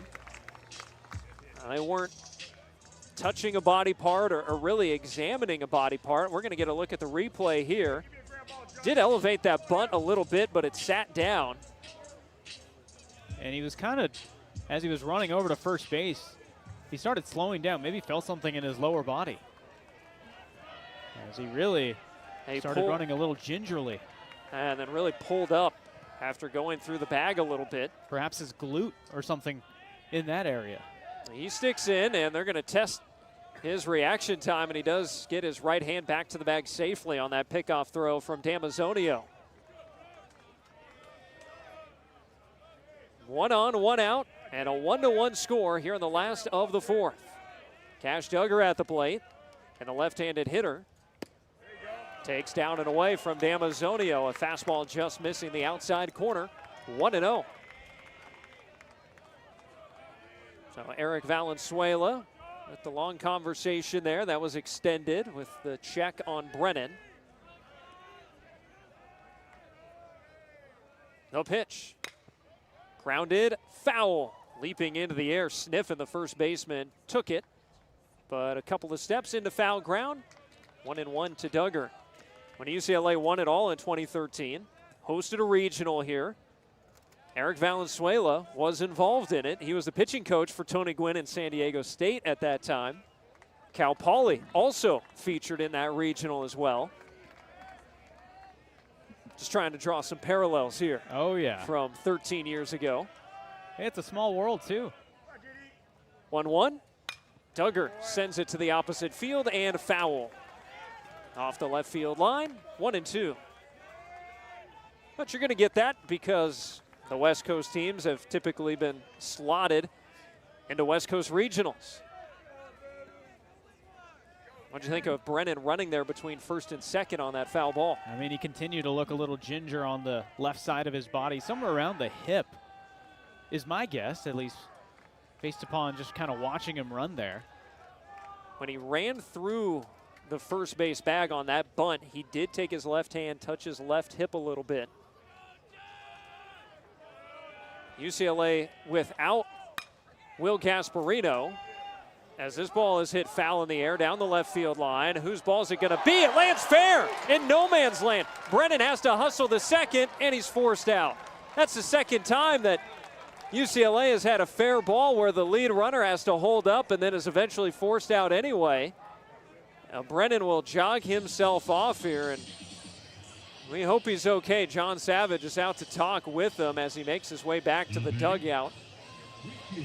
So it's a Texas leaguer for Duggar. He will not get credit for a hit because Brennan hadn't left first. He thought that one was going to be caught, but it lands in the Bermuda Triangle behind short and third and in front of left field. Postseason baseball. Both Medham and Josephson overran it. There's a comebacker off of Hawking's bat, gloved by Damazonio, and he takes it over to first. The underhand flip to Sniffen to retire the side. But UCLA has drawn even with St. Mary's. They match the show low shot of Jacob Johnson with Roman Martin's 8th home run of the year. We go to the 5th. It's UCLA 1, St. Mary's 1. Here they are. 213-040, 213-045, 213-042, 213-051, and 213-055. Once again, those numbers: 213-040, 213-045, 213-042, 213-051, and 213-055. These winners are going home with NCAA sponsored gifts. A big thank you to all attending today's game and participating in our regional raffle. Stay tuned for the next set of raffle winning numbers all weekend long.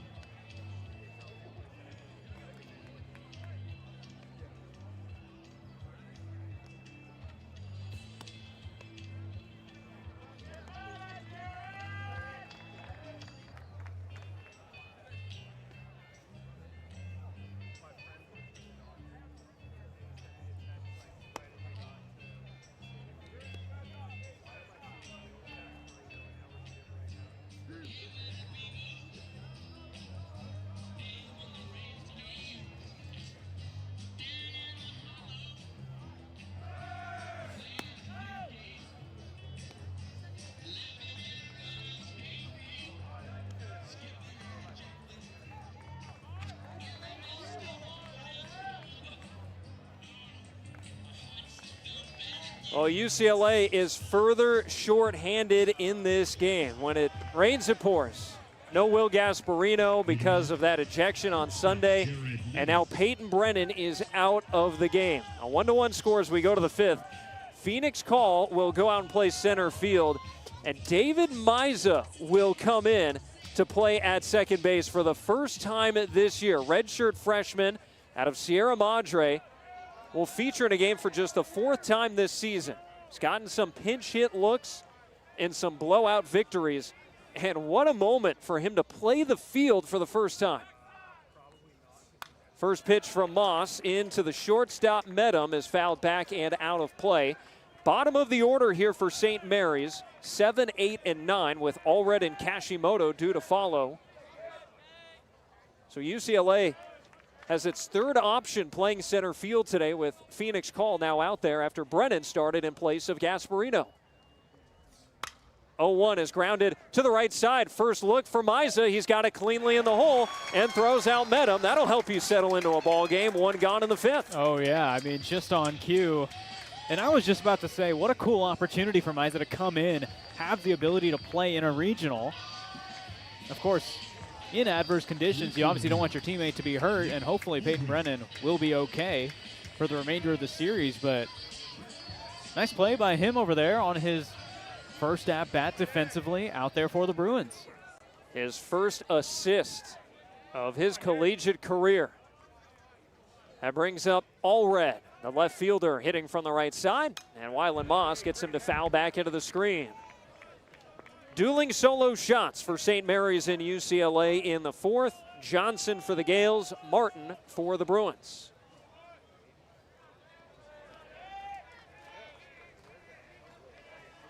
Allred grounded out to third in his first at-bat. He is 0 for 1. Open stance from the right side. And the 0-1. Swing and a miss. Moss getting him to chase on a letter-high fastball. 0-2.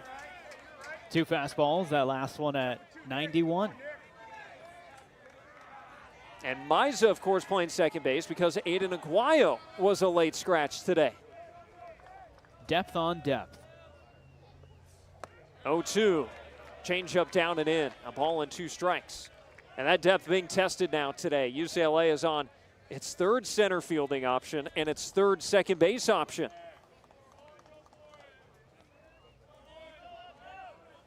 Tied with St. Mary's here in game 1 of this LA Regional. Moss is 1-2. Down and away, went to the slider, 2-2. So 2 fastballs, then the slider. Then 1 more.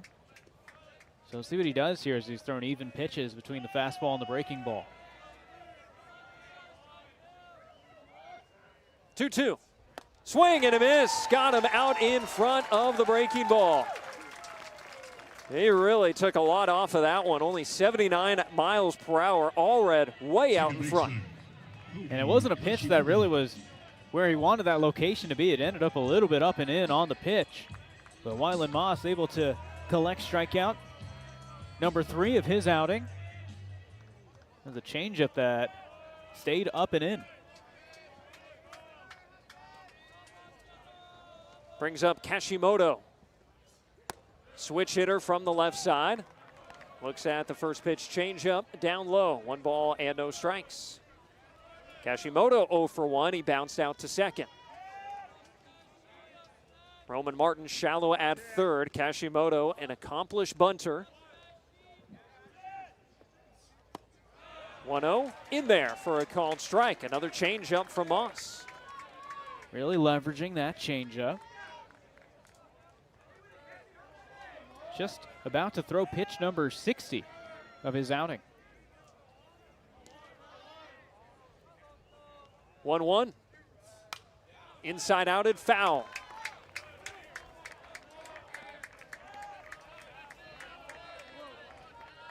One ball and 2 strikes. Moss looking for his second 1-2-3 inning. 1 run on 3 hits for each side. Moss, glove in front of his face, into his motion. The 1-2 pitch. Fouled straight into the screen.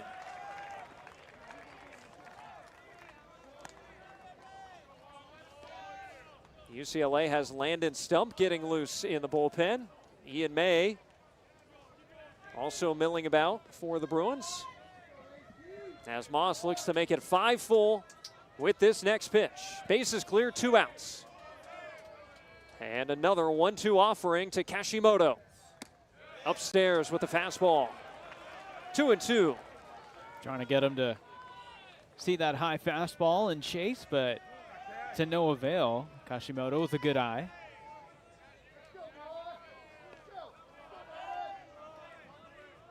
Defense straight up from UCLA. 2-2 pitch. Breaking ball, swing and a foul tip held on.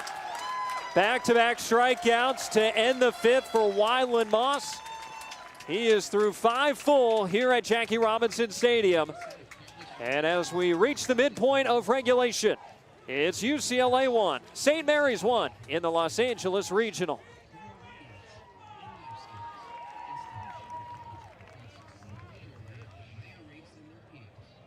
Participation in NCAA sports prepares 500,000 student athletes for success in life, creating tomorrow's leaders today. See all the ways the NCAA puts student athletes first. New road to a national championship runs from NCAA.com. And whether you follow one football team or a couple of them, it's never been easier to get the coaching you want all in one place. With live broadcasts of multiple championships across all divisions, with exclusive access.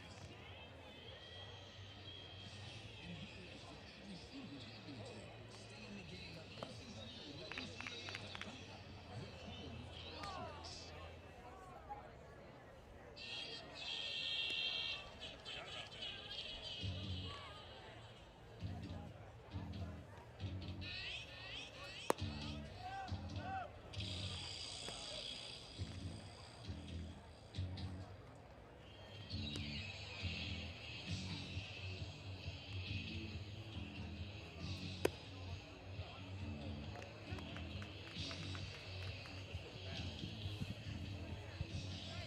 Tight ball game here to kick off the LA Regional for UCLA. Bruins taking on the St. Mary's Gaels, the back-to-back WCC champions.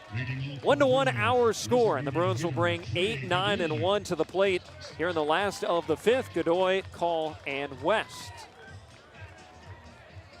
Nick Cope and Sid Iyer on hand. Get you a check on some of the other scores around the country here when we can. John Damazonio's been pretty effective here for St. Mary's. The 1 run on just 3 hits. And starts Trey Godoy with a backdoor breaking ball for strike 1. Godoy grounded out to 3rd in his first at-bat, 0 for 1.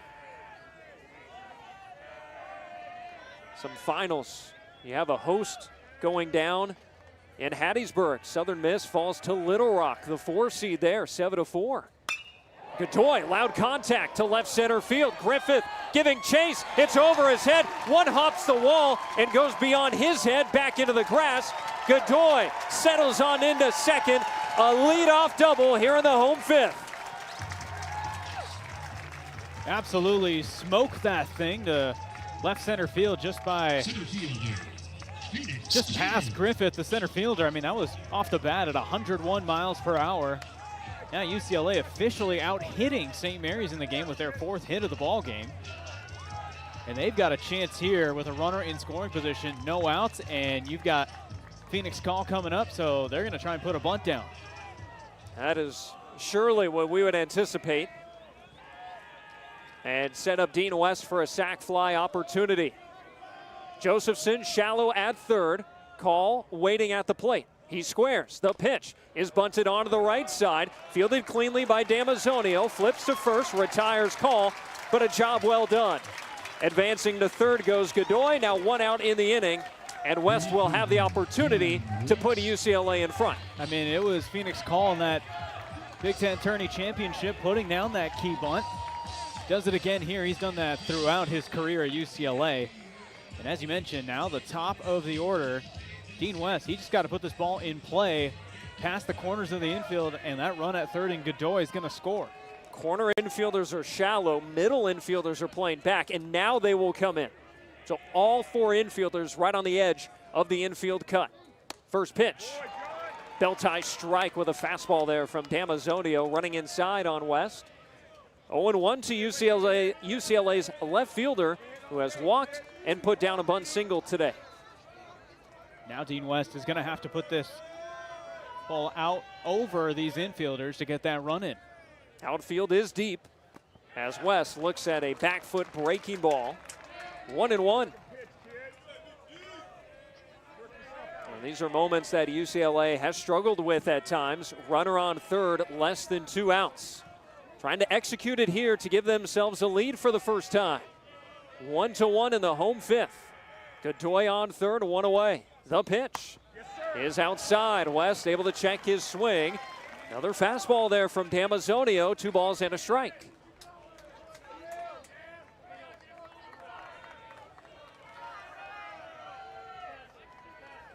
UCLA a #1 seed for the 3rd time in program history. 2-1 pitch. Up and away.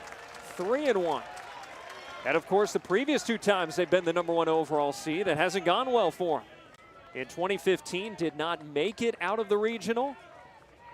Lost to Maryland, who was coached by John Sheff, now the head coach at Virginia Tech. And then down in the Supers against Michigan in 2019. 3-1, down and in for ball 4. Dean West is aboard. UCLA has him cornered with 1 out. And Rock Chalowski set to hit.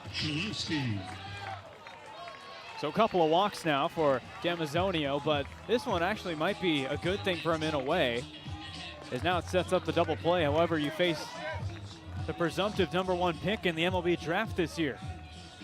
Now Chalowski looking to get something going. 0 for 2 in this game so far, and not the strongest performance in the Big Ten tournament either. He went 4 for 13. But he's got a chance here to give the Bruins the lead. A strikeout and a ground out to short. So far, middle infielders back up. First pitch fouled off to the right. Chalowski first pitch swinging there on that fastball. His first 2 at-bats too. He got the first pitch as a fastball and then it was off speed the rest of the AB. So Chalowski trying to sit on it and just missed it. That open crouch stance from the right side. 0-1 pitch. Another foul. Another fastball toward the outside part of the plate. Chalowski down 0-2. First and third, 1 out. A chance for UCLA to grab the lead here in the last of the 5th. Godoy started the inning with a leadoff double. He's now on third. Dean West a walk to put him on first. Damazonio holding set. The righty throws to first. West is back safely, standing.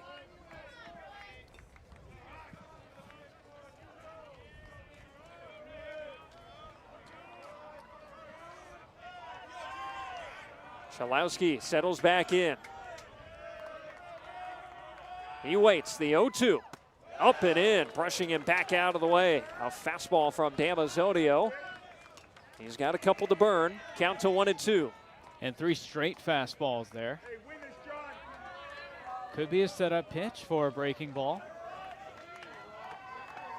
Chalowski 4th in the Big Ten with 59 driven in this year. Looking for number 60.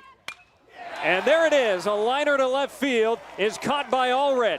And the throw in will be cut off. 60th RBI this year for Rock Chalowski. A sac fly gives UCLA the 2-1 lead. That's got to feel good if you're Chalowski as he heads back to the dugout. UCLA fans standing and applauding that effort on the sacrifice fly. I mean, he did not miss it, by the way, on that line drive. 108 miles per hour right at the left fielder, Allred. And just like that, UCLA now with the lead. Still that runner on first with 2 outs. UCLA able to cash in. West on first, 2 outs now for LaVue. And there's a check on West at first. He's back standing. And they have really needed that clutch piece of hitting. I mean, it has been, especially earlier in games, at least during the Big Ten tournament, they struggled to get hits strung together and get guys in. Another check on West, who is back standing. St. Mary's mindful of Dean West and his 10 stolen bases, potentially trying to get himself in scoring position for Lavu with 2 outs. And with the second baseman, Kashimoto, playing in the hole on the right side, expect Medham to be the one to cover on an attempt. This one is one hop to the right side. Kashimoto knocks it down, throw to first, got him in time. What a recovery from Kashimoto. He knocked it down to his left, got onto his feet, grabbed the ball, spun around, and threw out Lavu by half a step. Now, that ball was absolutely smoked. 108 miles per hour off the bat, low and inside, right where Lavu likes it. And he went full Superman slide, knocked off the glove, stuck with it, made the throw over to first base. So not before UCLA obviously takes the lead, but I mean, that is a great piece of defensive work out there by St. Mary's, I mean, just to get out of it. Kashimoto and Josephson have showed things off quite well today. But as you mentioned, the Bruins have the lead for the first time. Godoy, the leadoff double, brought home on Rock Chalowski's sac fly, his 60th run batted in of the year. We go to the 6th. It's UCLA 2, St. Mary's 1.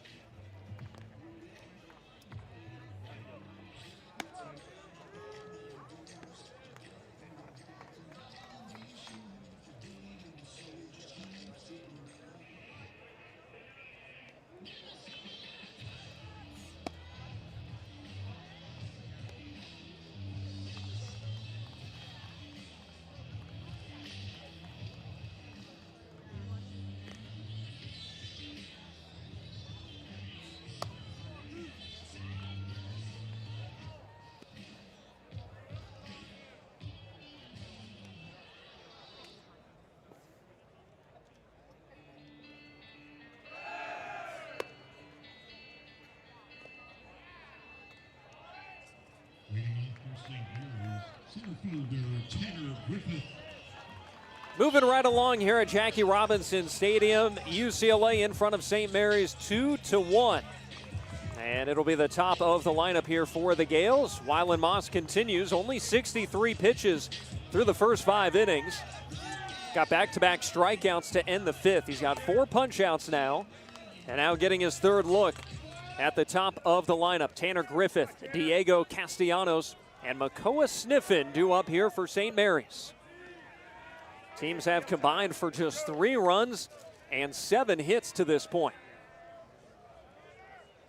The pitch is bounced in by Moss. 1 ball and no strikes. Now UCLA's depth being tested today. Logan Redeman continues to be out. He's been out since April 17th. Will Gasparino serving a 1-game suspension. Second baseman Aiden Aguayo scratched pregame, and Peyton Brennan leaving in the 5th inning. 1-0 pitch is off the outside with a fastball. 2 balls and no strikes to Griffith. And Moss, as you mentioned, 65 pitches now in the outing, and of course Landon Stump still continuing to get loose in the bullpen. Griffith 0 for 2. The 2-0 pitch is on the outside. Moss gets the fastball in. 2 balls and 1 strike. Griffith, the left-handed hitting center fielder, 2nd team All-WCC this year, leads the team with 21 doubles on the year. Crouch stands for him, and he takes inside. Moss trying to lob a breaking ball in there, 3-1. Yeah, that's a good pitch. He just missed the corner of the plate there.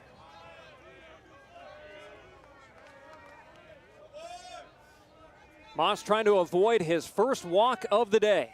His 3-1 pitch is well high and outside, and there it is. A base on balls to lead off the inning for Griffith and St. Mary's.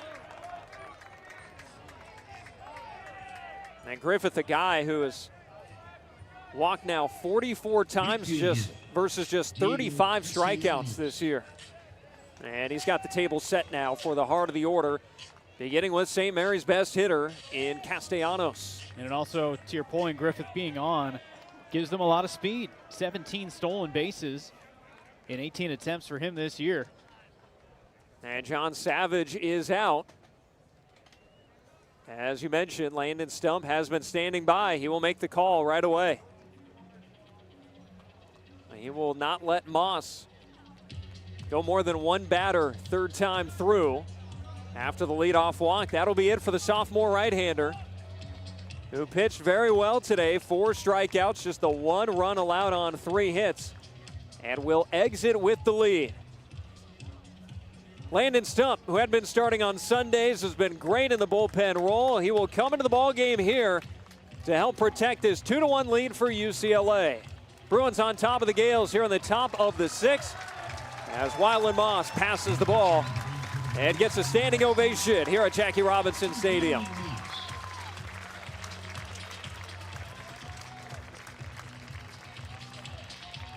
So pitch count obviously not a factor for Wyland Moss at this point. He had just gotten to about 60 pitches with that latest, but 1-run ball game, NCAA tournament.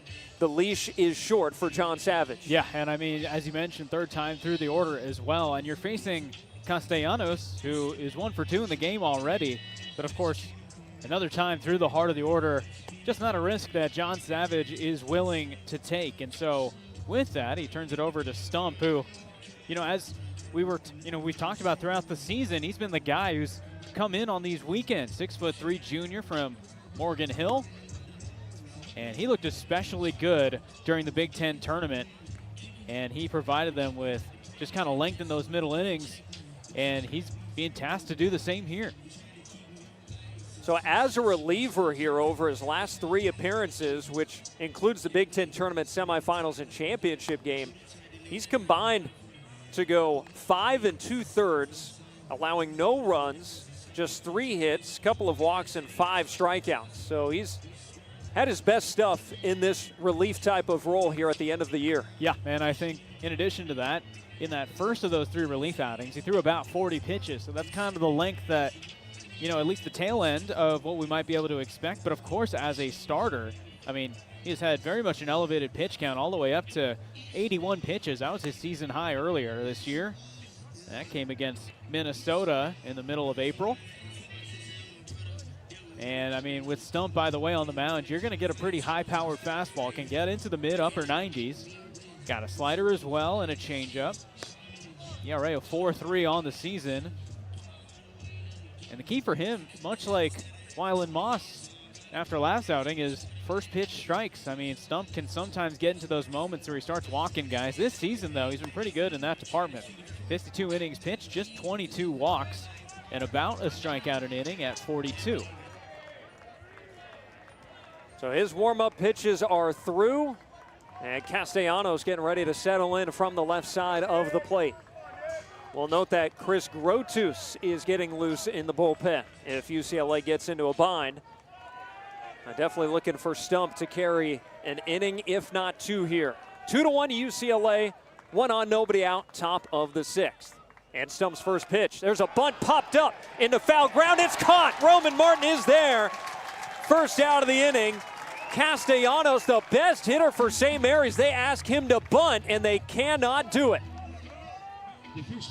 And I understand the strategy if you're St. Mary's. You put the bunt down, you get the runner in scoring position, and then you've got Sniffin and the rest of your heart of your order coming up to swing. But, I mean, if you've got Castellanos up, who's already 1 for 2 in the game, I say you should just let him swing it.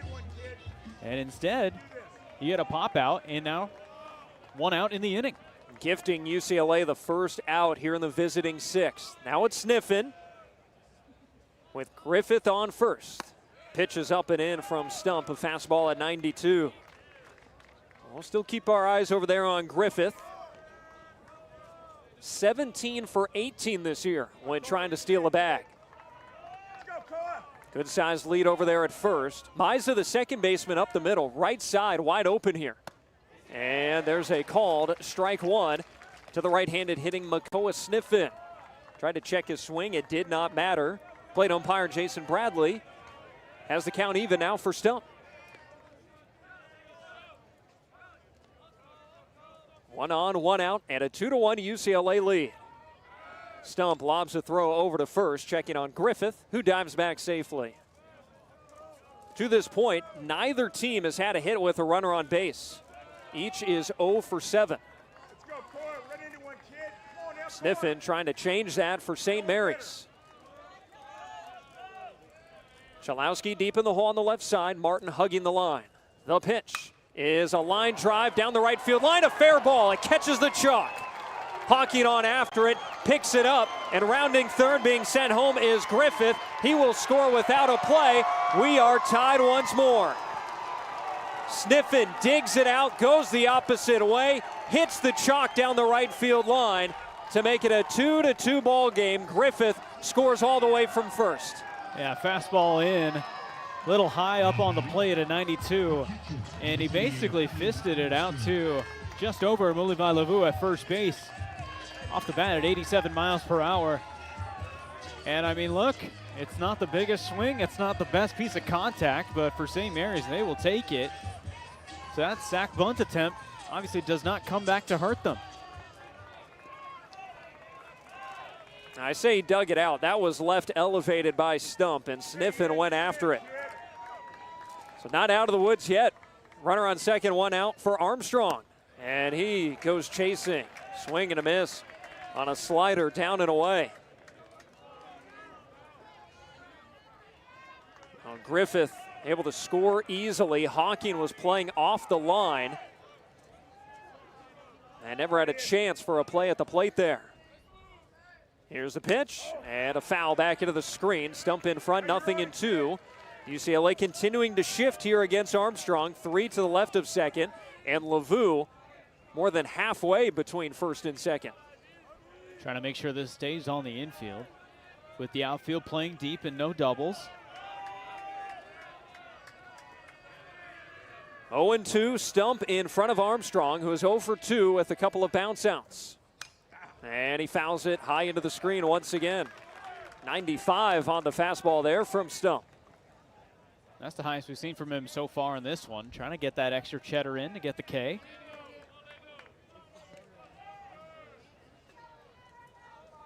Well, St. Mary's has been able to go the opposite way a few times here in crucial situations.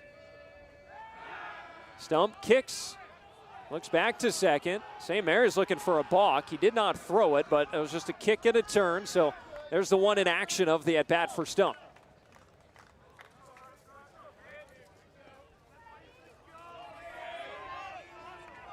Still 0-2 at the plate, and a tie ball game now. 0-2 pitch, down and away. No chase on the slider, 1-2. So that run will be charged to Moss, his final line. 2 runs, 3 hits in 5+ innings with a walk and 4 strikeouts. He threw 68 pitches. Now the go-ahead run in scoring position. And another foul into the screen. Armstrong seeing things very well here from Stump. Count holds at a ball and 2 strikes. Making him work with his 6th pitch coming up of the at-bat. St. Mary's led 1-0 in the 4th. Bruins scored in back-to-back innings to grab a 2-1 lead. And the Gaels have punched right back, 2-2. High fastball laid off. 2 balls and 2 strikes. Some continued patience by Armstrong at the plate, getting the off-speed, taking it. Then the fastball taking that up as well. 15 home runs for him this season. He's got a lot of power. 2-2. Skied to right field. Coming into the line is Hawking. Still on the move. He makes the catch. Tagging from second is Sniffen. He will get himself over to third, but Hawking looking against the sun and playing off the line. Covered a lot of ground to record the second out. That was a straight sprint down the right field line. Stump throws the fastball and it catches a lot of the plate. Honestly, Armstrong just missed it. And Hawking was playing deep enough where he just had to move sideways to get to this.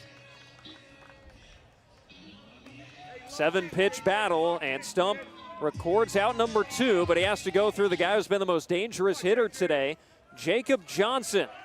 A double that one hopped the wall to right center, and a home run to right field last time up in the 4th, 2 for 2. First pitch, a late swing and a miss. It's that the cutter from Stump coming in at 89? It was.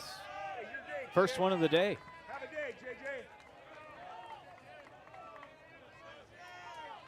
The overshift to the left side here for UCLA against the right-handed hitter. And the pitch. Another late swing and a miss. It's the cutter again.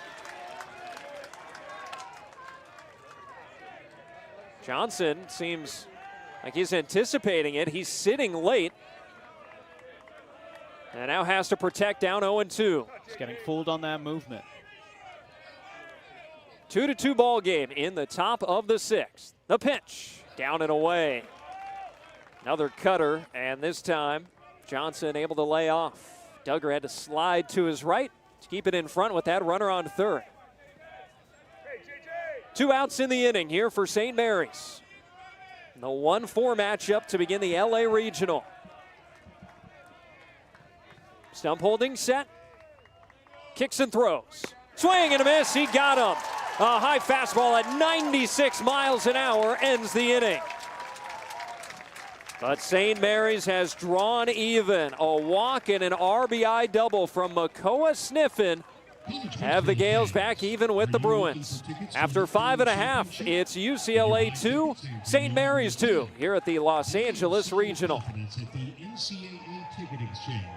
Enjoy the comfort of knowing tickets are authentic and 100% guaranteed. For more information, visit ncaa.com/exchange. All right, fans, we are looking for the loudest section here at Jackie Robinson Stadium. Get on your feet and let's see that energy for Coca-Cola's hypest section. Keep cheering loud and score your section. A free case of Coca-Cola.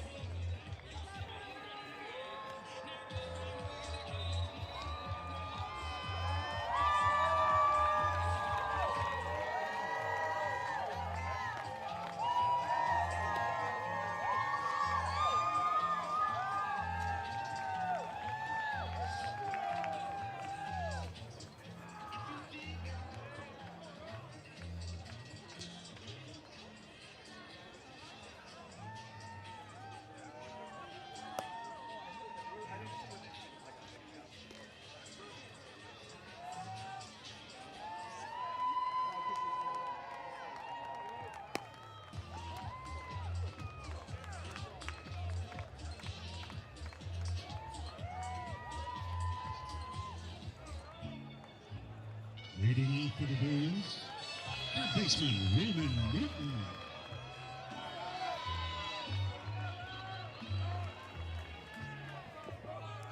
Middle of the order here for UCLA in the home sixth. Roman Martin, David Miza, and Cash Duggar 2 up in a 2-2 ball game. John Damazonio, the right-hander, continues for St. Mary's. And into his motion, he deals a first pitch fastball up and away for ball 1. Damazonio looking at the Bruin lineup for a third time. Next pitch will be number 70. And time is granted at home plate. Get a pump of the pitch clock as well. Martin 1 for 2, a solo homer got UCLA on the board in the fourth inning. Right-handed hitter taking on the right-handed pitcher. First pitch, or the 1-0 rather, is a called strike. Right over the plate. There's that tight slider. There might be bordering on a cutter there from Damazonio. He evens the count at 1-1.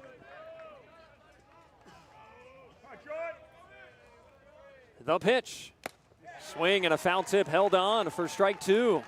Fastball from Damazonio to get himself in front. And that's the one thing he's done extraordinarily well. Better than 2/3 of his pitches for strikes. Yeah, I mean, that's the name of the game right there. Get ahead in good counts. Now his 1-2. Swing and a miss. Got him on that slider. Martin chasing on that pitch up and away. It's strikeout number 5 for Damazonio. He's got the first out of the home sixth. And he continues to be pitching really strongly out there. No activity in the bullpen yet for St. Mary's. And so they are planning on hopefully sticking with him if all goes to plan for Eric Valenzuela for this inning. So that'll bring up David Miza to hit for just the third time all season. He is 0 for 2. And the left-handed hitter takes a fastball on the outside corner for a called strike. Well, Miza forced into the game because of Peyton Brennan's injury, pushing Phoenix called to center field. Aiden Aguayo scratched pregame, so here is Miza. Upstairs from Damazonio. Went with the slider, 1-1. Miza had that assist defensively when he came right into the game. Now looking for his first collegiate hit, 0 for 4 lifetime. Just a redshirt freshman. There's the backdoor slider for a called strike 2. A ball and 2 strikes for Damazonio.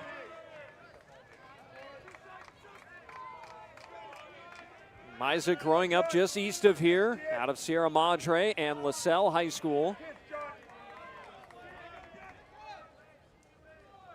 1-2, just outside. St. Mary's dugout can't believe he did not get the call.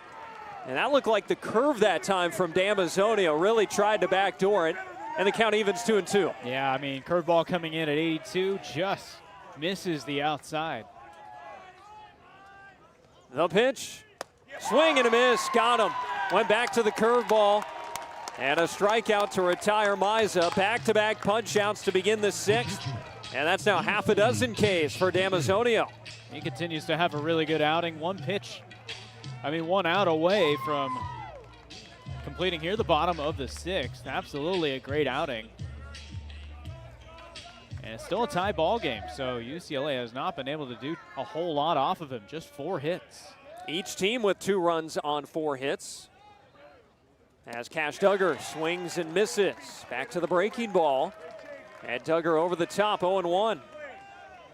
Damazonio pitching for the first time in more than a week. He opened the WCC tournament for St. Mary's, a play-in game that they had to win, and allowed 2 runs, none of them earned in 6 innings against Pepperdine. Sticking with the curveball, and he misses down and in. Duggar lays off, a ball and 1 strike. Damazonio in that outing against Pepperdine also had 7 strikeouts and did not issue a walk. Similar numbers so far today.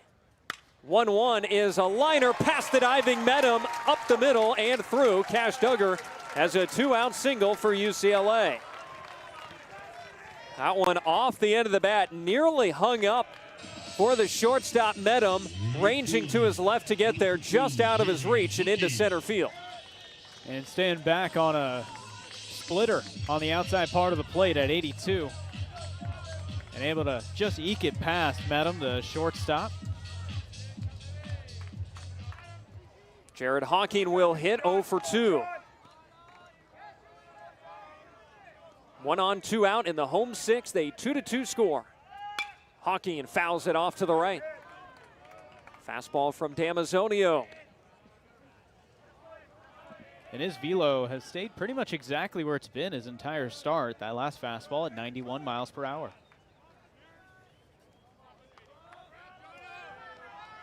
St. Mary's looking for just its 2nd win in NCAA tournament history. 0-1. Coming inside with the breaking ball. There's the curve again. He's gotten to it more.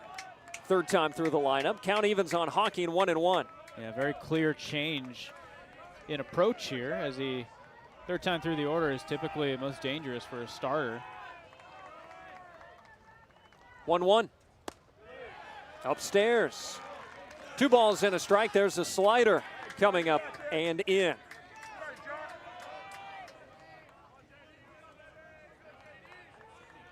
Duggar the runner at first.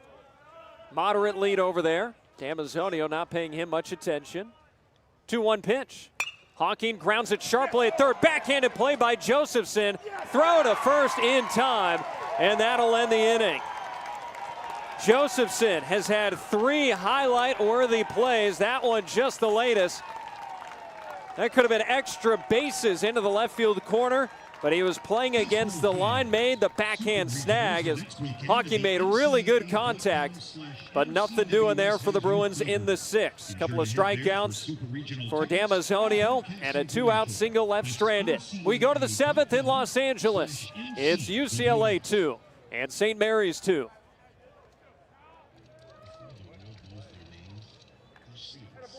Competitors. Across NCAA campuses, players of Team USA take shape. Nearly 2/3 of Team USA once wore their school's colors. More than half of U.S. Paralympians train as star javelins. Together, they carry that spirit to the podium. Because Olympians aren't just made, they're made here.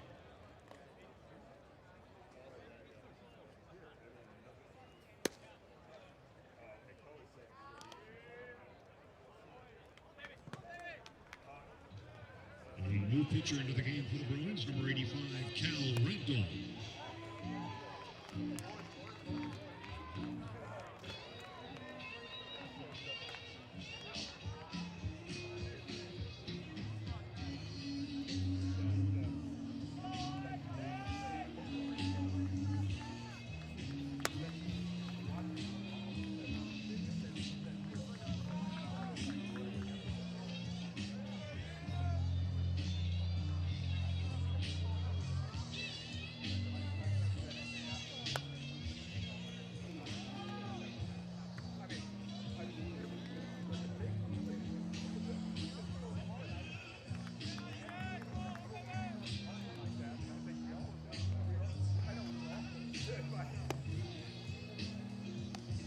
We go to the latter innings at Jackie Robinson Stadium in Los Angeles. The #1 national seed Bruins even with the St. Mary's Gaels. 2-2 our score as we go to the 7th. Nick Cope and Sid Iyer on hand.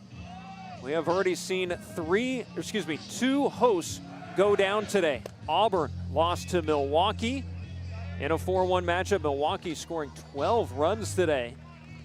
Up to 13. 13-8 was that final score.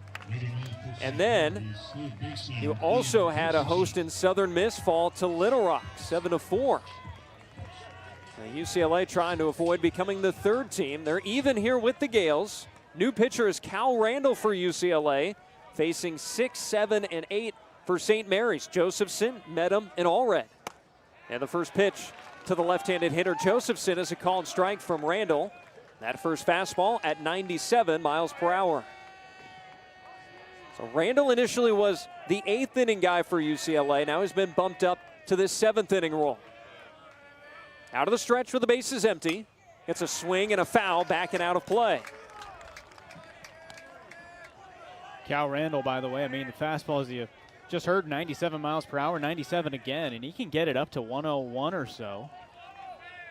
Big fastball guy, big cutter. A 3.21 ERA and a 3-0 record.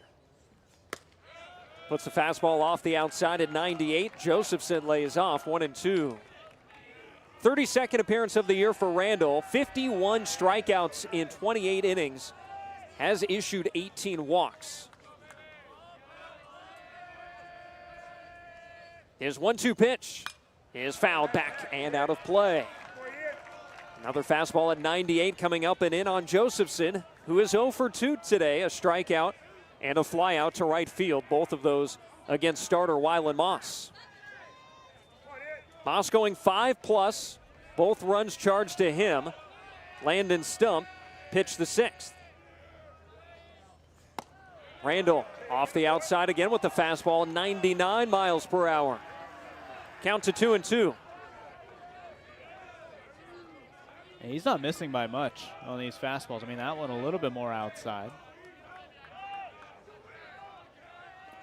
The 2-2. Strike 3 called. A fastball at 98 freezes Josephson on the inside corner. And with Cal Randall, as you saw in that at-bat, it's just cheddar, relish, mustard, and some extra horseradish on that last pitch, as it's all high 90s fastballs.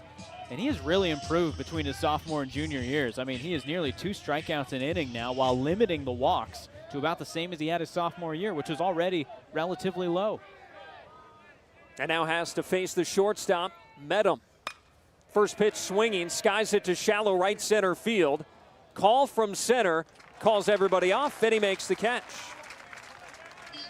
So 2 gone as Randall gets Medham on 1 pitch. 2-2, our score here in the top of the 7th.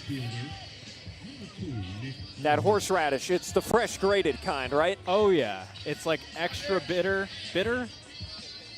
I would say spicy, pungent, something like that. Either way, it is spicy up there when Randall's up there. I mean, just the intensity from him on the mound can't be understated. St. Mary's will call an offensive timeout here before Nick Allred will face Randall. That's assistant coach Jack Meggs, who runs the offense for the Gaels, and head coach Eric Valenzuela.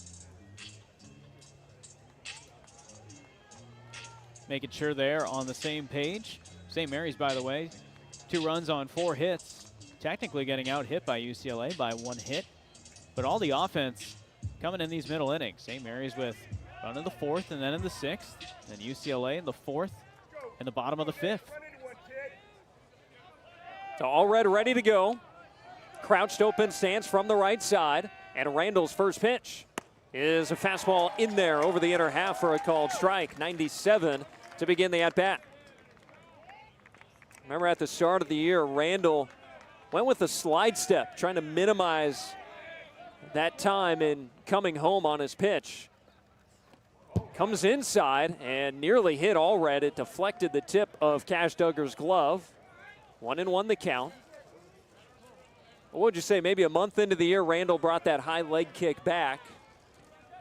And perhaps he's been the better for it. Yeah, it's been working for him. Sometimes it's just comfort as a pitcher. 1-1 pitch. Called, strike 2, 98. Over the inner half at the knees to Allred. A ball and 2 strikes. 2-2 ball game in the top of the 7th here in LA. Sun continuing to shine overhead on a 70-degree afternoon. Swing and a line drive, base hit to right field. Hawking trying to cut this one off quickly, and he does. Holds Allred to a single. UCLA's right fielder playing off the line did well to prevent that one from getting to the wall. A 2-out base knock for Nick Allred. Allred adjusting to the velo there, taking it the other way. I mean, that was the hardest pitch that Randall's thrown at 99. And just trying to put that ball into play, now evening up the hit column between St. Mary's and UCLA. 5 aside now, and Kashimoto will hit. A ground out and a strikeout for St. Mary's second baseman. Switch hitter from the left side. First pitch. Swing and a miss right through the fastball over the outer half at 98. Roman Martin in front of the base path at third, protecting against a bunt. With 2 outs. Not a sacrifice look here, but Kashimoto leads the nation in sacrifice bunts. Instead, he swings and misses through another fastball over the heart of the plate. And Randall in front, 0-2. Allred on first, 2 gone in the 7th, a 2-2 ball game. And Randall comes set. Holding at his chest, his 0-2 pitch. Strike 3 called. Painted the fastball on the outside at 99 miles an hour, and he wants to hear it from his dugout as he comes off the mound. A pair of strikeouts in the 7th for Cal Randall, and he keeps this game tied. We go to the stretch at Jackie Robinson Stadium. It's UCLA 2, St. Mary's 2, in the Los Angeles Regional.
We go to the last of the 7th, a tie ball game here to begin UCLA's run in the 2026 NCAA tournament.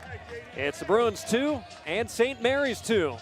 8-9-1 here for UCLA. Godoy, Call, and West, as John Damazonio continues on the mound for the Gaels. First pitch of this inning for him will be number 85.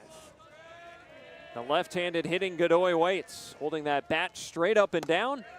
Takes a first pitch strike, a fastball at 90 miles per hour there from Damazonio. And Godoy had one of the best swings so far for UCLA, that double to the left center gap. Came around to score on Rock-Chalowski's sac fly later in the 5th. Looks at the pitch, down and away. There's the curveball from Damazonio. 1-1 the count. UCLA now without 2 of its best hitters today. Will Gasparino serving a suspension. Brennan out due to injury. Their usual 5-6 hitters in the lineup. They're not there. And Godoy gets hit. Fastball comes inside, plunks him on the leg. And the leadoff man is aboard. Could lightning strike twice and set UCLA up? I mean, it just takes one at bat, it takes one batter, and it takes one base runner. I mean, this is a game that has been so tight. We're entering now the later portion of this one, and it really could be now just the little things that differentiate this game. Phoenix Call comes to the plate, and we'll see it as UCLA ask him to put down a bunt once again. He did it earlier to move Godoy from second to third, and they'll check on Godoy, who falls back to the bag safely. Third time in 7 innings, UCLA has put the leadoff man aboard. They have scored one of those 2 previous times. That, of course, was Godoy with that leadoff double in the 5th. Call squares, and he takes the fastball off the outside, ball 1. Looking to get that one down on the first base side. Put Godoy on second, and then give Dean West and Rock-Chalowski chances to drive him in. A 2-2 ball game in the home 7th. 1-0. Call takes again after squaring. It's upstairs, another fastball. 2-0. Next pitch, number 90 for Damazonio. Now they're starting to get a little bit of activity in that St. Mary's bullpen, so we'll see how much of a leash he's given in this inning. 6 times he has thrown over 100 pitches this year. Throw to first. Godoy falls back safely once more.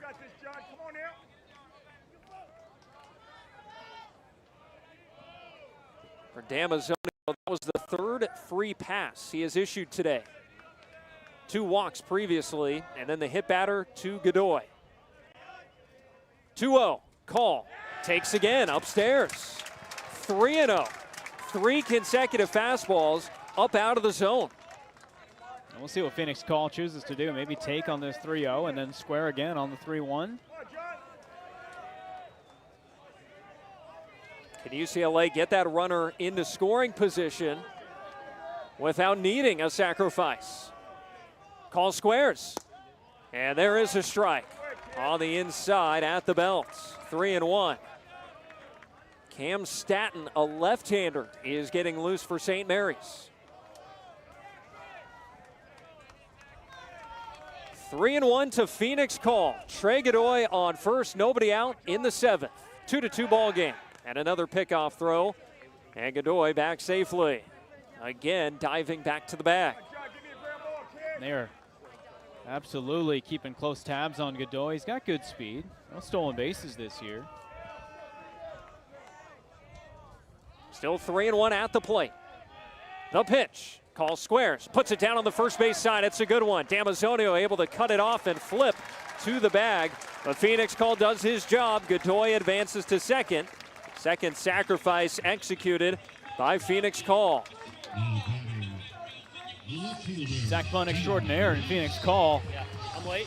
I mean, 9-hitter puts the bunt down. You move that runner into scoring position, and this mirrors what happened earlier in the game. And you got the top of the order coming up. Godoy at second. Chalowski on deck, and you got just 1 out, so 2 chances here to drive this run in.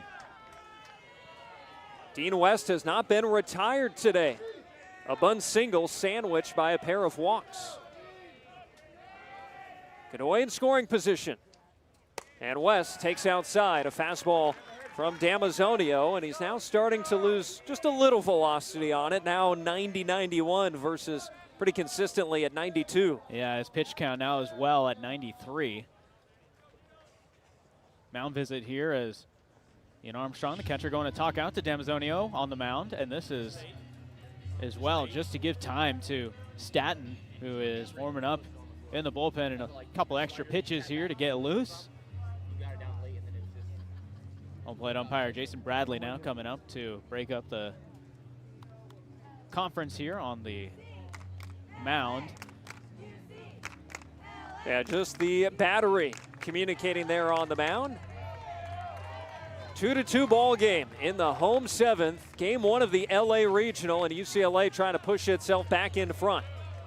St. Mary's had a 1-0 lead on the solo homer from Jacob Johnson. That was in the top of the fourth. Roman Martin answered in the bottom half of the frame. Bruins then had a 2-1 lead before St. Mary's evened it. Now West takes down and off the outside. Another fastball. 2 balls and no strikes. Damazonio falling behind here in the seventh inning, really for the first time all game, and he's been leading with the fastball again. Yeah, last 7 pitches, all fastballs. Just 2 of them have been for strikes. Fastball count to West, 2-0. And he goes with the breaking ball naturally to get the call at the belt. 2-1, went to the slider. That's his other pitch that he has been using quite a bit into relatively good effect. Godoy in scoring position for West. 1 out in the inning. A look back to the runner. Damazonio's pitch in there for a called strike 2.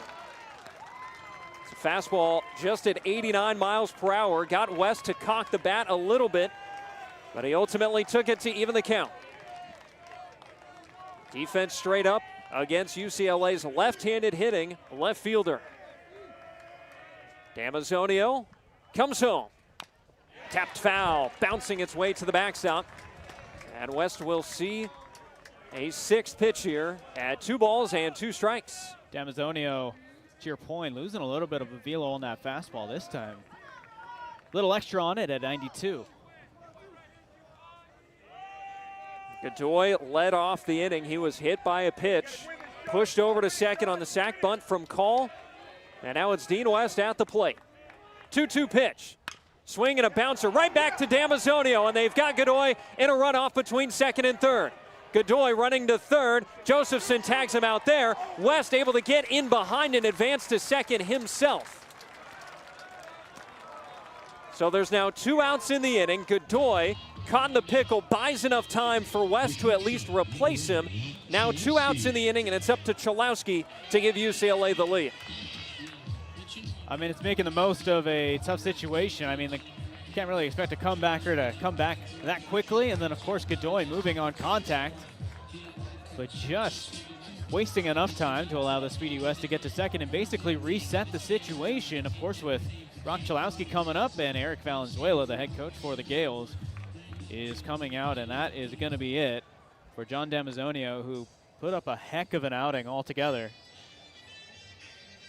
keeping St. Mary's in this game and keeping it a 2-2 game, but he's going to be responsible for that runner at second. So far, no motion to the bullpen just yet, though. I think he's going to give Damazonio, pending this conversation, the opportunity to stay in this game. I mean, he is at just under 100 pitches. So, I mean, that is absolutely a risk to keep him in against Chalowski. However, against Rock, he's done pretty well today. 0 for 3 is Rock Chalowski in the game. He had a strikeout, then a ground out, and then he lined out on a sacrifice fly back in the 5th inning. But Damazonio is going to remain in the game, so we will see if this pays off for the Gaels. Damazonio struck Chalowski out the first time, got a routine ground ball to short the second time, and then as you mentioned, that was a hard hit line drive for a sac fly last time they faced in the 5th. Now they meet for a 4th time with the go-ahead run on second in the 7th. 2 outs in the inning. First pitch And popped him up behind the plate. Armstrong giving it a look up against the netting. It's just beyond and out of play. Lands in the front row. Chalowski continues to swing at the first pitch, and he is very fortunate to see another. I mean, he has seen consistently first pitch fastball, this time sitting on it, waiting on it, and this one barely got past the netting. That pitch coming over the inside part of the plate. 0-1. Dean West had plenty of speed on second for the Bruins. 0-1 pitch. Chalowski fouls it off again. He has put himself in an 0-2 hole in every at-bat today. And he is really just missing these pitches. I mean, he is seeing fastball up in the zone. These are pitches he usually can drive. Now officially at 100 pitches, pitch number 101 coming up. UCLA looking for its first hit with a runner on base today. Damazonio's 0-2.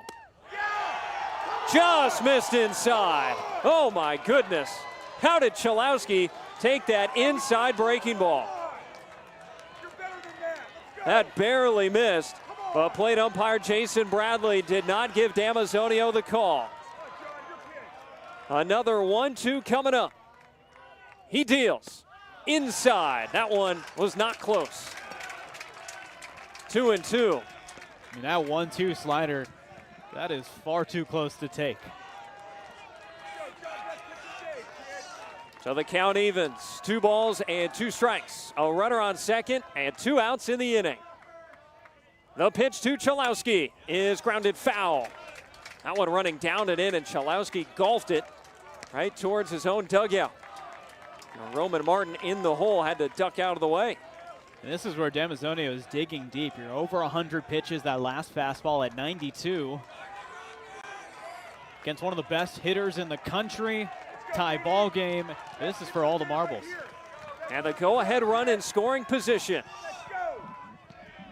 Another 2-2. Up and in, full count. Fastball coming in on the letters. Molavai Lavu on deck if Chalowski reaches. Infield swung around to the pull side against the right-handed hitter. Sniffing the first baseman well off the line. The payoff pitch from Damazonio. Jammed him, lifted in the air behind the first base bag. Sniffing underneath into the grass, makes the catch, and the game stays tied.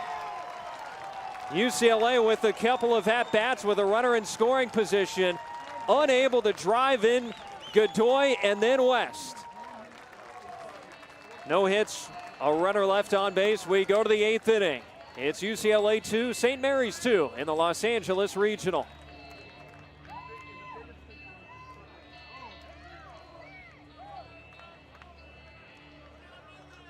A new pitcher into the game for the Bruins.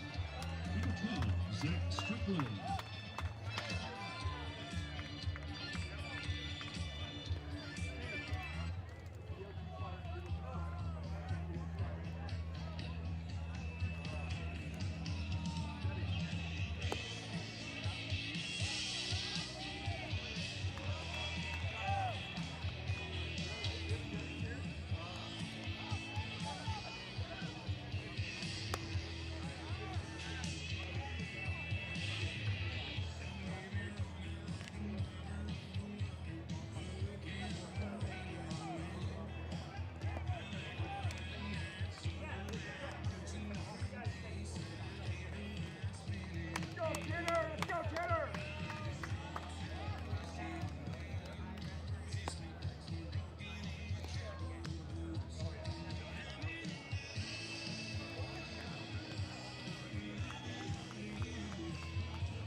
Leading off for the Gaels, center fielder.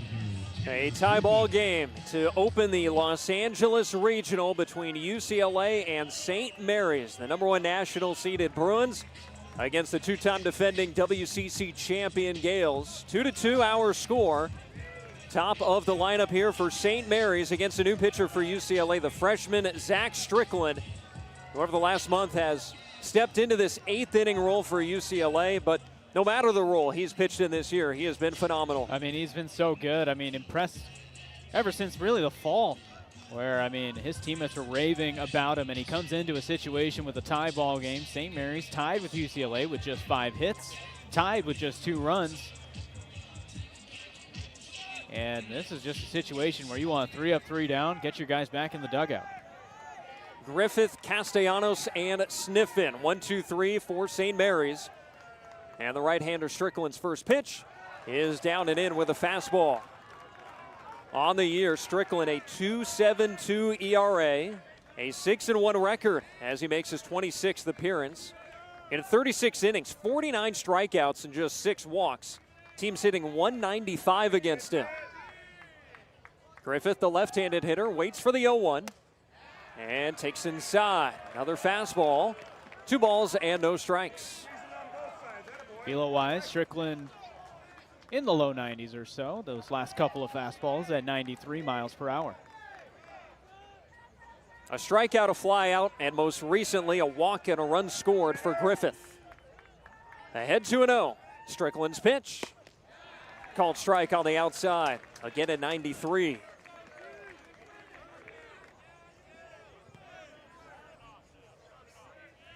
Two runs, 5 hits, 4 left for St. Mary's. 2 runs, 5 hits, and 6 left for UCLA. This one tagged in the air, very high to left center. Call into the gap from center field. Now shuffling back, makes the catch. A little bit of wind pushing that one back towards center field. And Phoenix Call able to track it down. Griffith is retired to begin the top of the 8th inning. I mean, to your point, weather-wise, you really cannot ask for a better weather day. I mean, right now, just under 70 degrees. Wind a little bit breezy, 12 miles per hour to the northeast.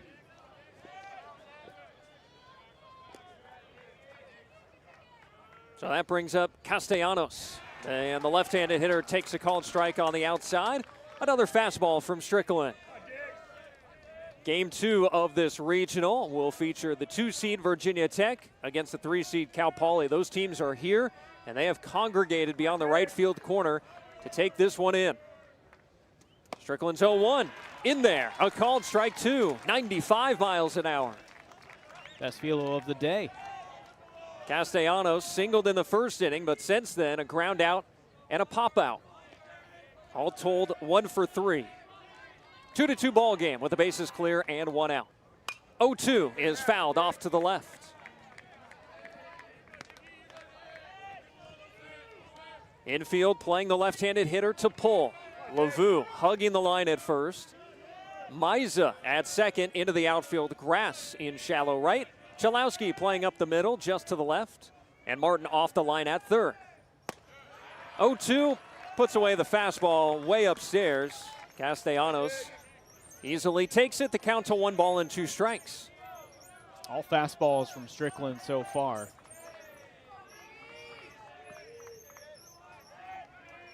Eight pitches, 5 strikes. Into his windup, he deals. And just missed it. Looking for that inside corner with a fastball at 94. Did not get the call. So the count to 2-2. Very close pitch to take if you're Castellanos. Now Strickland's 2-2. Another fastball, and it's spiked down and in.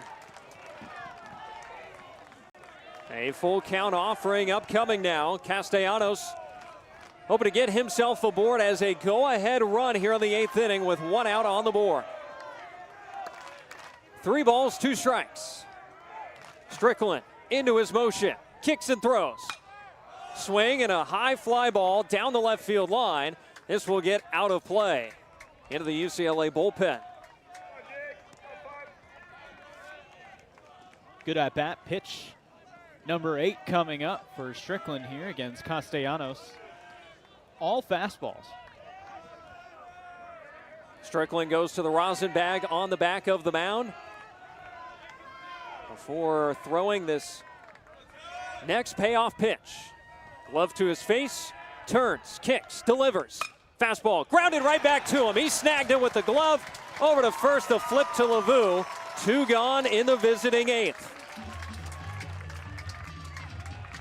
Decent contact off the bat there from Castellanos, and the reflexes from Strickland to record the second out. That's a big second out after 8 pitches. You get Castellanos, who's one of their best hitters. I mean, you're still facing the heart of this order, the 3-batter coming up, but you got 2 outs, 1 more out away from getting a chance to swing it. So here is Sniffen, tied the game with a run-scoring double down the right field line in the 6th inning. And now deflects one foul. A fastball coming in on the hands from Strickland. Sniffen has taken some really big swings. I mean, that was another one where he pulled his head. Big follow through with the one-handed finish. Big guy hitting from the right side and takes off the outside. There's the first slider from Strickland. Count evens at 1-1. Yeah, all fastballs to the diet so far, and changing it up here on Sniffen. Big swing and a miss. The one-handed follow through again on another breaking ball put off the outside. This time Sniffen elects to go after it. 1 ball and 2 strikes. Strickland trying to retire the side in order in the 8th inning. A 2-2 ball game with the bases clear and 2 outs. 1-2. Down and away. So now 3 consecutive breaking balls from Strickland after it was all fastballs to begin the inning. Infield playing the right-handed hitter to pull. Miza, the second baseman, up the middle.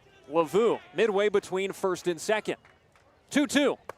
A wave and a miss, strike 3. Could not check his swing. Plate umpire Jason Bradley rings him up. Strickland records the strikeout to punctuate a 1-2-3 top of the 8th inning. Last of the 8th coming up in Los Angeles. It's UCLA 2 and St. Mary's 2 in the LA Regional. A new pitcher into the game for St. Mary's. Number 13, Cam Staten.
Last of the 8th inning coming up from Jackie Robinson Stadium. Nick Cope and Sid Iyer on hand. A 2-2 ball game between UCLA and St. Mary's.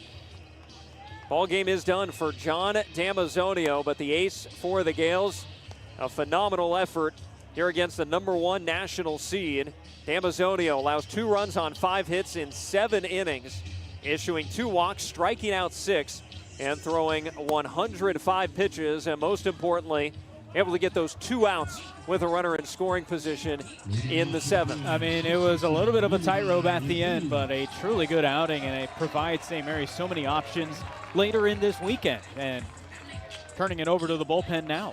Cam Staten, the left-hander out of Auburn, California, and a former junior college pitcher playing D1 for the first time, is into the ball game. Southpaw making his 19th appearance. He has started some games this year. A 4.20 ERA. Deals with Mulavai Lavu first. And the left-on-left matchup. First pitch is off the outside for ball one. 60 innings pitched this year for Stanton. He has struck out 58, walked 29. Teams hitting .256 against him. Lavu today 0 for 3. Grounds one onto the right side. It skips up off of Kashimoto. He recovers, throw to first, not in time. St. Mary's has one more challenge if they want to look at it. That ball got deep into the hole quickly. Kashimoto had it roll up off his glove. St. Mary's is challenging. You hear there from plate umpire Jason Bradley. Kashimoto off the heel of his glove, able to range to his left and throw to first. A very close play. Derek Everett, the first base umpire, was right there to make the call. Lavu called safe on the field. A lot of hustle by Lavu out of the batter's box. This was hit 106 off the bat. And he threw it on one leg. Ooh. First look inconclusive as we get the replay from high home. Here's a view from center field. Lavu, foot looks like it's hitting the bag, and that ball is not in the glove. Lavu is going to be aboard, and it looks like the initial ruling is that will be an error against Kashimoto as well. Yep. The call's going to stand, but that's why you got to hustle. I mean, you get that leadoff runner on. And, of course, you've got Roman Martin coming up. And Martin had that home run back in the 4th inning. And that was the first run that UCLA scored. Meanwhile, for Stanton, this is going to be challenging, right? You come into the game, and, I mean, just 2 pitches in, runner gets on an error, and now you're thinking you got to get through the heart of this order with a runner on. So we anticipate this call will stand, and the review has been completed. We'll get the call from plate umpire Jason Bradley here in a second. Martin will be the batter. After review, the runner is safe. It is confirmed. So St. Mary's is out of challenges. They have unsuccessfully challenged twice, so keep that in the back of your mind as this game continues. Leadoff man aboard in the 8th inning. It is Mulavai Lavu. He is the go-ahead run in a 2-2 ball game. It is an error against Kashimoto. Pretty hard hit ball. He's now playing up the middle, trying to help the Gaels turn 2 as Roman Martin digs in from the right side.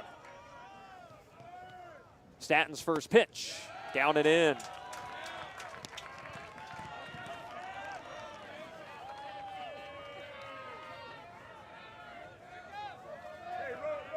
Staten the first one out of the bullpen today for the Gaels. Damazonio going 7 strong.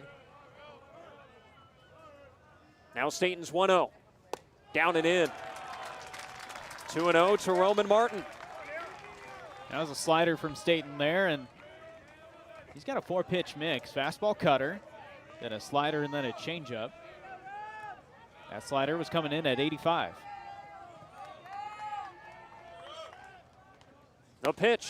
Fastball in there at 90 miles an hour over the inner half. 2-1. He's got a really high arm slot there from the left side on the mound, and gives you some good ride from his left-handed release point. It also creates that vertical plane, which can be conducive to getting ground balls, which is what he wants right now.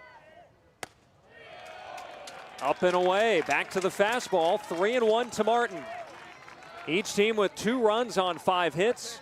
Now the 1 error for St. Mary's. They've also left 4 men on base. No errors for UCLA. They've stranded 6. Lavu a modest lead at first. 3-1. Martin grounds it foul, just wide of first. That was going to bang around in the left field corner for a while. And now the count is full. You got a good fastball to hit there at 90. Spun on it and sent it down the left field line at 96. We'll see if UCLA does anything on this full count with no outs. Likely Lavu's just going to stay there and go on contact. There's a throw to first. That was telegraphed from Staten, and LaVue able to walk himself back to the base. Not as much to just reset the pitch clock, get a new pitch, as much as it is just to see if LaVue's going to do anything funky. David Miza on deck for the Bruins. But right now it's 3-2 to Roman Martin. The pitch. Jammed him. Lifted in the air to left field, right at Allred. Now walks to his left and makes the catch. Martin is retired after a lengthy battle there with Cam Staten. One gone in the inning. And for as much as he was jammed on it, I mean, that ball actually went pretty far to left field. It speaks to how it is during daytime games here at Jackie Robinson Stadium, where the ball will carry as it gets to the outfield. It's just a matter of having enough ride on it as it gets out there. UCLA will make a change. David Miza will not hit here. It's going to be Dominic Cadiz off the bench. So that'll be interesting to see who plays second base when we get to the 9th inning. But for right now, it will be Cadiz. Guy who has been the primary designated hitter this year, the freshman out of Sherman Oaks, Notre Dame, hitting .256 this year. He's got a couple of home runs and has driven in 15. So Cadiz hitting in the 5 spot, which was initially occupied by Peyton Brennan. 1 on, 1 out, last of the 8th in a 2-2 ball game. The pitch, fouled back into the screen. LaVue reached on an error by the second baseman Kashimoto to begin the inning. Martin flew out to left field. And now it is Cadiz off the bench. Big right-handed hitter. Standing at 6'1", 220. Staten's 0-1. Outside with a fastball. A ball and a strike. This game has been tied since the top of the 6th inning. Makoa Sniffen, an RBI double, tied it. And we've been level at 2 ever since. Offense at a premium in this one. 1-1. Down low, gobbled up by the catcher Armstrong. Breaking ball in the dirt. 2 balls and 1 strike to Dominic Cadiz.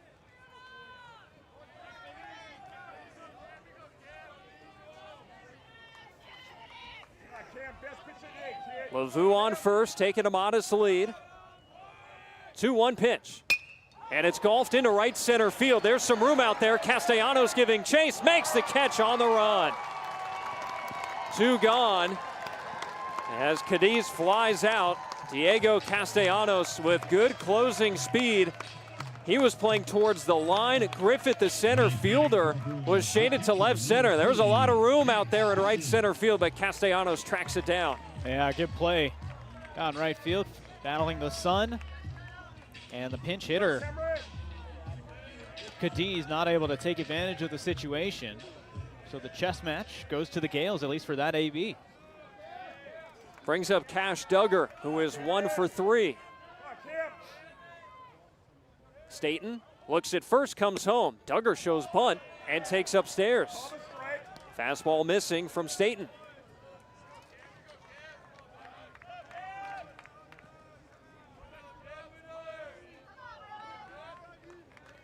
Two to 2, UCLA and St. Mary's to open the LA Regional. We're in the last of the 8th. 1-0 pitch. Duggar shows bunt again and takes down low. I don't think we expect Cash Duggar to actually put this down and try to reach, do we? Just trying to mess with Staten a little bit? A little bit. I mean, I would say it's even more surprising that UCLA didn't put the bunt down with 1 out. Get the runner into scoring position and then set it up for Duggar. Staten throws to first, and it nearly got away from Sniffen. He had to reach around LaVue and leave the bag to keep it in front. Well, back to your point about potentially bunting, I think once you brought Cadiz off the bench, that was probably UCLA saying we're swinging away here. Yeah, good point. 2-0. Duggar shows again, and the pitch is down and away. 3 balls and no strikes. A fastball put well off the plate by Staten. And Hawking waiting on deck for the opportunity.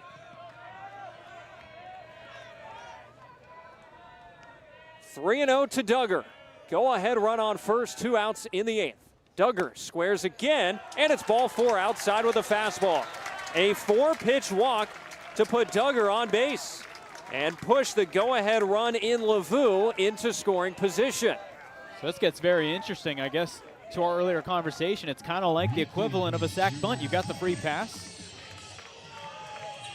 Meanwhile, for St. Mary's, they've got a force out now at any bag. We'll see what happens. This is turning into a very interesting inning.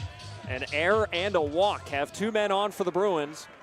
And that brings up Jared Hawking, playing today because of Will Gasparino's injury. He is 0 for 3. First pitch. Hawking takes a back foot breaking ball from the southpaw. 1 ball and no strikes. Hawking playing for just the 20th time this season. It's his 10th start. Kind of reminiscent of Toussaint Bythewood last year in the Super Regionals. The senior getting a rare start as the DH. Hawking fouls it straight back into the screen, right on a fastball, 1-1. And Bythewood drove in the first run of that eventual Game 2 win. I mean, that speaks to the depth that they had last year. Bythewood with a nice piece of hitting there. And Hawking, like Bythewood last year, now a senior with a chance to put the Bruins in front. Another foul. This one shot off to the right. Hawking right on a couple of fastballs here, but now down 1-2. Yeah, and I mean, for Staten, now he's back into the count. I mean, just to take a step back too, this is going to be his 20th pitch. Just 8 of them have been for strikes. So Hawking coming out swinging in this AB, now down 1-2. It's just UCLA's second at-bat in this game with a runner in scoring position. Hawking takes down and in. Another fastball from Staten, 2-2. And UCLA is 0 for 2 with runners in scoring position today. They're 0 for 12 with runners on base. Hawking has 1 hit here in the month of May. Came of the weekend series against Washington. 2-2 down low. Breaking ball there from Staten to run the count full. Trey Godoy on deck for UCLA if Hawking can reach. Lavu on second, Duggar on first. 2 outs in the last of the 8th, and a 2-2 ball game. 3 balls and 2 strikes. Staten's pitch. Swing and a miss. He got him. Change up off the outside for the strikeout to strand a pair. Staten runs into trouble and gets himself out of it. We go to the 9th inning. UCLA 2, St. Mary's 2 in Game 1 of the Los Angeles Regional.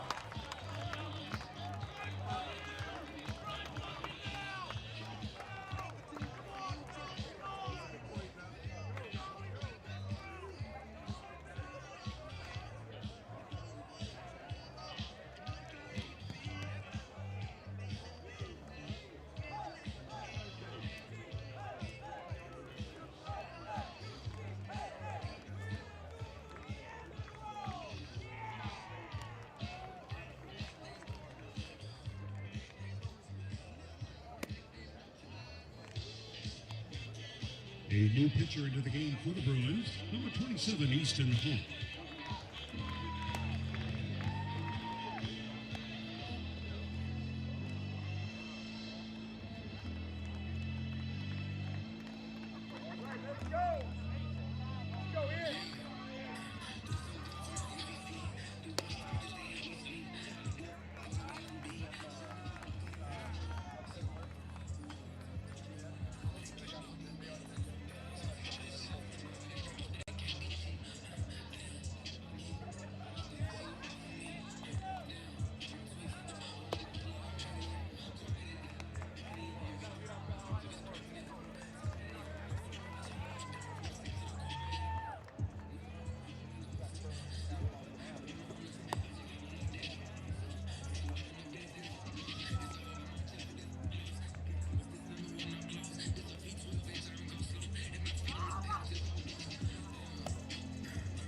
We go to the 9th inning, all tied up in the opening game of the Los Angeles Regional. A 2-2 score between UCLA and the 4 seed St. Mary's.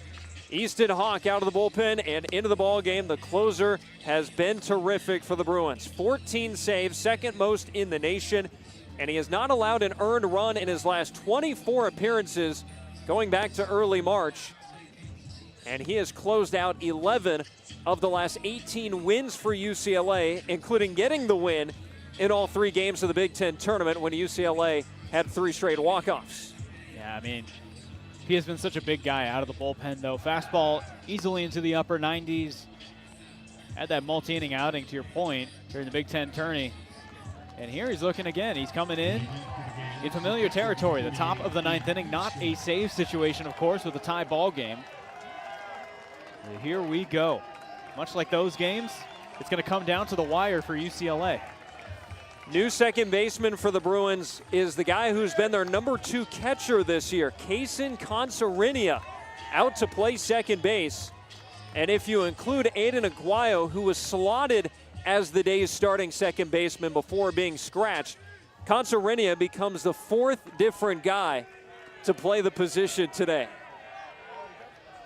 Aguayo to call, then Miza, and now Consarinia.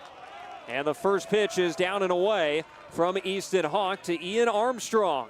Middle of the order here for St. Mary's in the top of the 9th, with the catcher followed by the DH Johnson and the third baseman Josephson. Pitch coming off the inside from Hawk. Back-to-back sliders, 2 balls and no strikes. Moss went the first 5 innings. Stump, Randall, and Strickland each pitching a scoreless frame to get to the 9th. Here's a swing and a foul, deflecting off of Duggar's mask and to the backstop. 2 balls and 1 strike, with that fastball from Hawk at 96 miles per hour. That's what you'll typically see from him, and he likes to use that fastball to get ahead in counts, but this time changing it up to Armstrong, who's a good hitter. .350 batting average. 0 for 3 today. And there's a pitch over the inside, a fastball at 98 for a called strike 2, evening the count. UCLA mixing up their defense here a little bit. They have the overshift onto the left side that we've seen, but Lavu is hugging the line at first, taking away anything down the line. He had been playing midway between first and second. 2-2 is down and away, and it's a full count to begin the top of the 9th inning. He has not thrown the breaking pitch for a strike. Both strikes in this AB coming from fastballs. And none of the sliders have missed close. 3-2 to Armstrong in a 2-2 ball game. The pitch, fouled off to the right. And there was the fastball running middle in. Armstrong will see another. The catcher, 0 for 3, couple of ground outs and a fly out. The WCC leader in home runs this year with 15 of them. Another 3-2, and he popped it up onto the right side. Lavu shielding against the sun, onto the dirt, calls off. Consarinia makes the catch.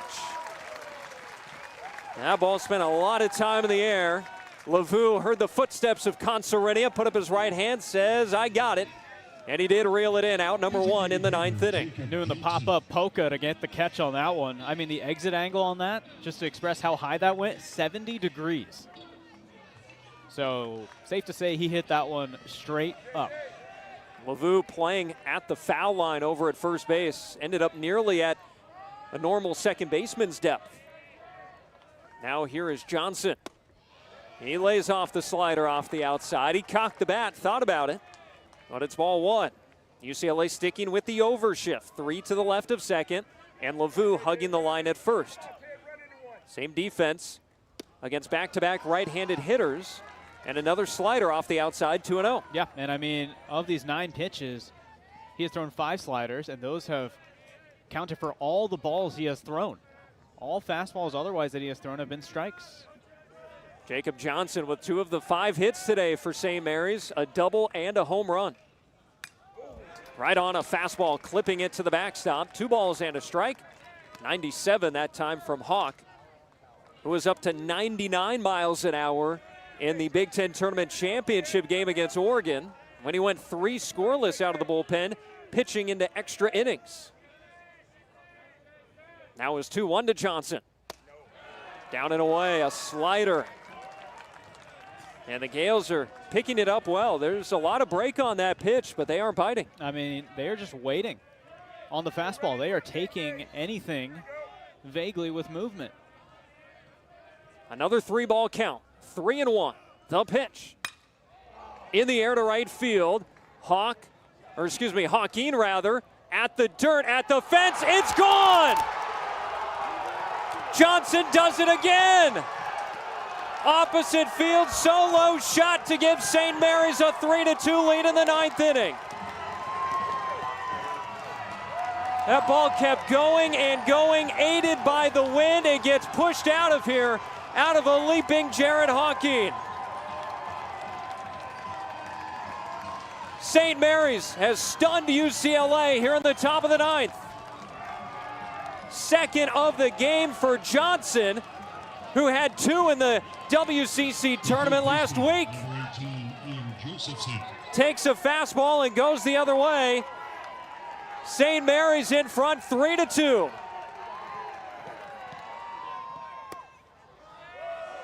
Pitches down and in to Ian Josephson. The Gaels on the verge of doing what they did last year to Oregon State, winning game 1. I mean, and now Cash Duggar and John Savage heading to the mound as well as the rest of the infield. But I mean, if we look at all the pitches Hawk threw up to that point, he just could not locate the breaking ball for a strike. And what does that mean? The Gaels are just sitting on fastball. They noticed they weren't swinging at any of those breaking balls. They were sitting exclusively on the fastball, and anything vaguely in the zone they were swinging. And as you mentioned, the wind at the time of that swing was pushing pretty heavily to right field. Jared Hawkeen was kind of hovering around the warning track, waiting for this one to continue to fall, but that wind kept pushing it and pushing it out. And much like the Big Ten tournament, it's going to come down again to the wire, and if UCLA is going to win it, it's going to have to be a come-from-behind victory. Something they have done in 5 out of the last 7 games.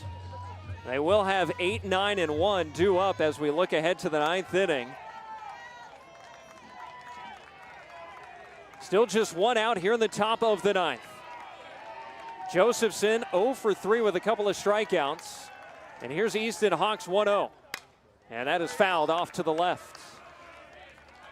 There's a fastball at 99 from Hawk. St. Mary's, one of the top hitting teams in the country. And their slugger, Jacob Johnson, doing enough damage to give them a 9th inning lead. 1-1. Down and in, 2 balls and a strike. Last year, the top 2 national seeds did not make it out of a regional. Vanderbilt and Texas both went down on their home fields. 2-1. And there's a ground ball up the middle. Chalowski was playing up the middle. He's got it and throws out Josephson for out number 2.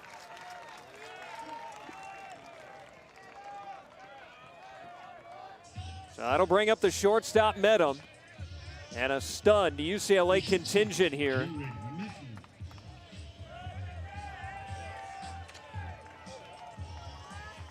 Virginia Tech and Cal Poly coming up in a couple of hours. And they're watching on from the right field corner. Medham waits. First pitch is deflected foul.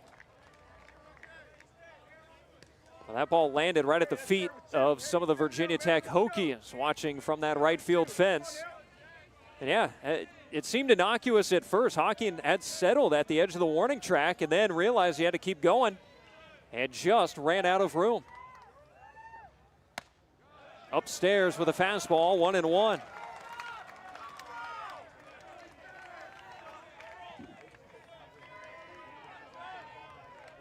You lose game 1, you have to win 4 games in a row over the next 3 days to get out. Upstairs, 2-1. Oregon State did that last year after St. Mary's beat them in game 1.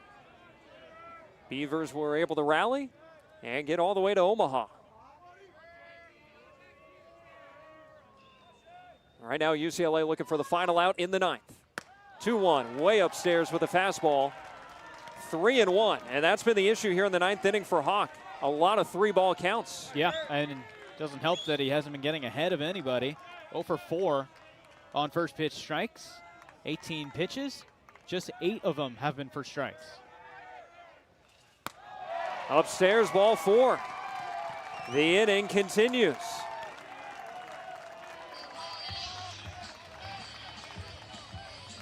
Left fielder Nick Allred. So that'll give Nick Allred a chance to hit for St. Mary's.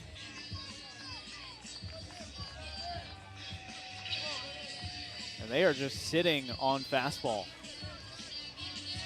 They are completely just avoiding the slider. Meanwhile, Hawk, he couldn't locate the fastball at all in that at-bat. 4 straight to set him on. And just like the last time Nick Allred was at the plate, St. Mary's and Jack Meggs, the assistant coach, will take an offensive timeout here. 3-2, St. Mary's over UCLA here in the top of the ninth. Jacob Johnson, the go-ahead solo shot the opposite way to right field. Put the Gaels in front of the #1 national seed. His second home run of the day. Also has a double to the right center field wall as well. Both home runs coming on 3-1 fastballs that were elevated, and he cleared the right field wall both times. So here we go, Allred hitting with 1 on and 2 outs. Open stance from the right side, and there's a slider down low, ball 1.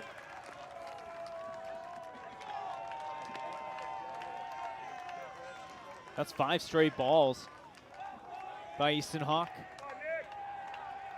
Has really struggled to find the strike zone this inning. 1-0 pitch.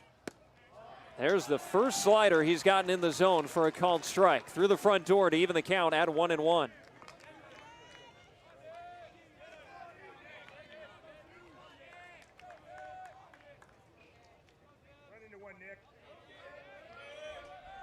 Allred waving the bat back and forth. 1-1, grounded foul, wide of third. Hawk finally getting himself in front of a count, 1 ball and 2 strikes. Yeah, you know Hawk is just looking for the strikeout here. 1 pitch away on this 1-2. He doesn't have to throw this one in the zone, but they have not been chasing.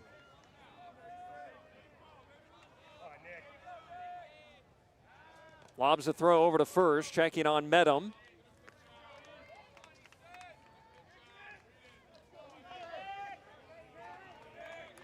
St. Mary's looking for its second ever win against UCLA.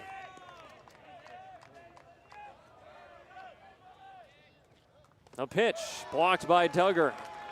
Slider spiked in by Hawk. 2 balls and 2 strikes.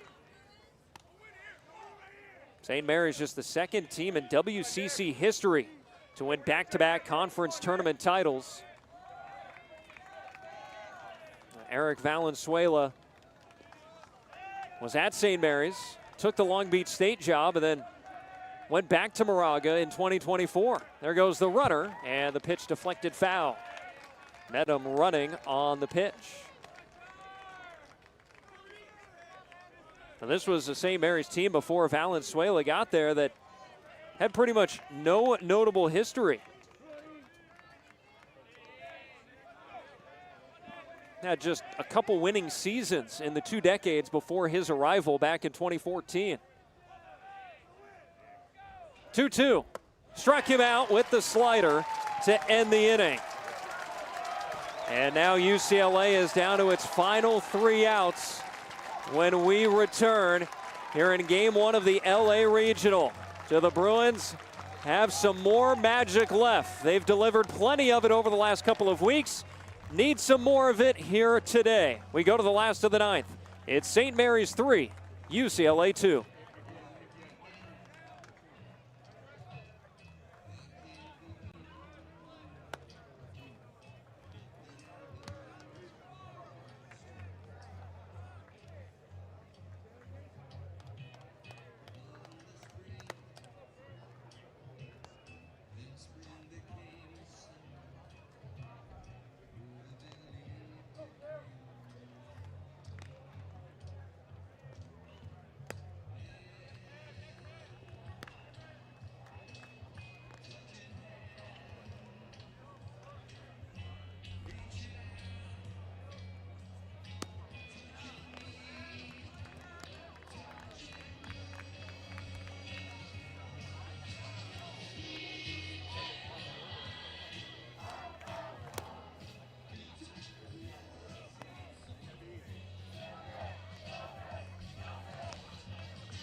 We go to the last of the 9th inning. UCLA in trailing position against the 4-seed St. Mary's. 3-2, the Gaels on top of the Bruins.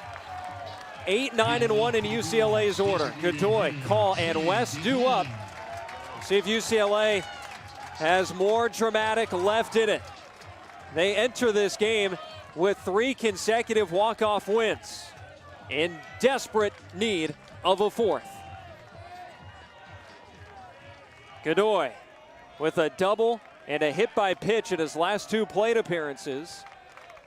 Trying to lead off another frame to get himself on base. Shows bunt and takes a belt-high strike on the outside from the left-hander Cam Staton.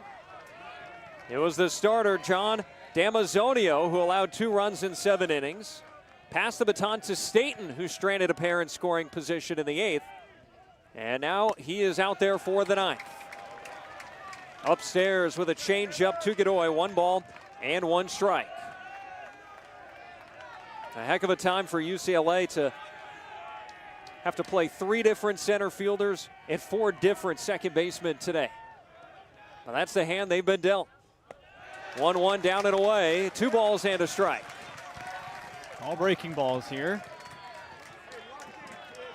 Looks like a slider at 86.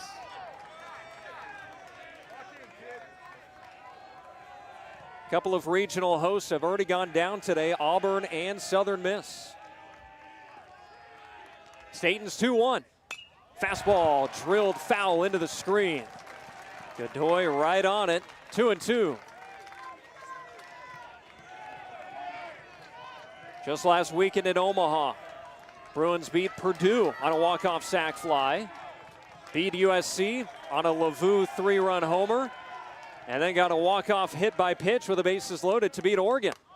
Godoy swings through a fastball for strike 3. Might have got a piece of it. It was held on by the catcher Armstrong. Staton starts the 9th inning with his 2nd punch-out. And St. Mary's doing it with just 2 pitchers today, by the way. Damazonio and then Staton here in his 2nd inning of work.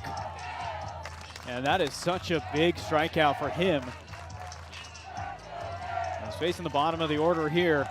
Phoenix Call now trying to swing it back up to the top. UCLA looking for a 30th come-from-behind win this season. Phoenix Call takes the first pitch fastball over the inner half. Strike 1.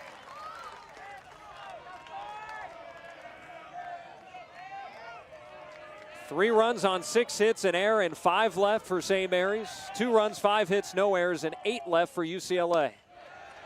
Pitch is down and away. Another fastball from Staton. A ball and a strike to Call, who is 0 for 1, has put down a couple of sacrifice bunts this afternoon.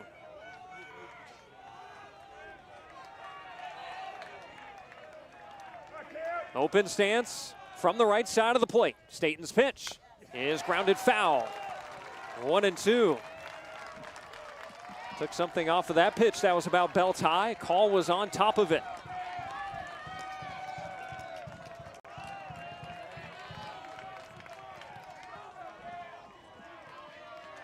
Offense at a premium today, and it is St. Mary's that has the 1-run lead. 1-2 pitch. Call grounds it through the left side, base hit.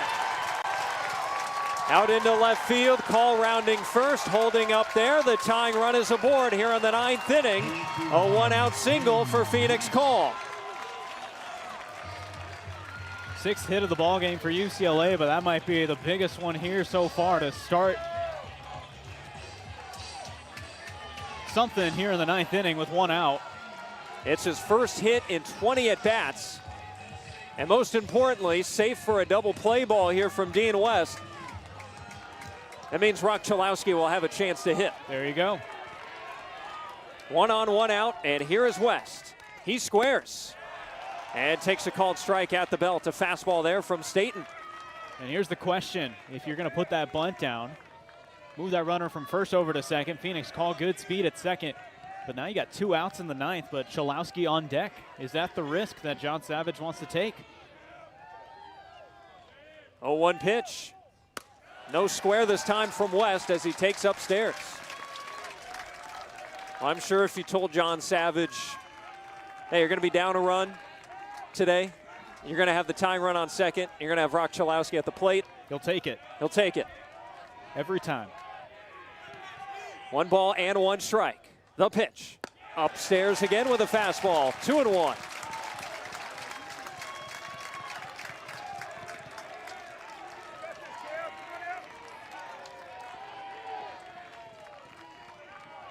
Pressure pitches here for Cam Staten. Playing D1 ball for the first time here in his junior season. And he needs 2 more outs. 2-1 is skied in the air, foul ground, third base side. Armstrong, Josephson giving it a look, and they run into each other. It lands foul. It was Josephson coming down from third, right at the opening of the UCLA dugout. Armstrong over from his catcher position. And I think Armstrong's a little frustrated that he ran into his third baseman, it looked like. I mean, technically the third baseman's got precedence, Josephson, on the calling of that pop-up. And he overran it anyway. Right, and Chalowski had to vacate the on-deck circle, so a lot of moving parts, but a break there for UCLA. 2 balls and 2 strikes to West. 1 on, 1 out. Bruins down a run in the 9th. The pitch. Strike 3 called. West can't believe it. 91-mile-an-hour pain on the outside corner for the second out of the 9th inning. Third strikeout for Staten. Not used to seeing Dean West down on strikes looking. All right, close pitch on the outside. We're getting the look on the replay, and ooh, that was low and outside for sure. A low strike, and Staten gets the call. So the tying run is still on first for Chalowski. 2 outs. First pitch grounded. Foul ball at third. It caromed off of Josephson, and that hurt him. I mean, that was a hit 104 off the bat. And he's shaking out his glove hand, his left glove hand. It hit him on the glove, and he is hurt.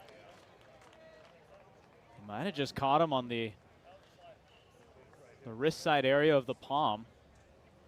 And he immediately pulled his hand out of the glove and was shaking it in frustration. I think you're right, down near the bottom of the palm and the wrist there. The trainer, Caitlin Watts, is on out to have a look. I mean, Chalowski hit this one pretty square. Went after the first pitch, after Dean West was rung up. And first pitch swinging on a slider where he has been getting fastballs first pitch the entire game. And it seems like Josephson over there at third is going to stay in and is okay. Eric Valenzuela and the trainer back in to the dugout. 0-1 to Chalowski. Phoenix call and good speed on first base. 2 outs here in the 9th. Bruins down 3-2 in the opener here in the LA Regional. Staten, the left-hander, set. Kicks and throws. Strike 2. Fastball on the outside corner. 0-2 to Chalowski.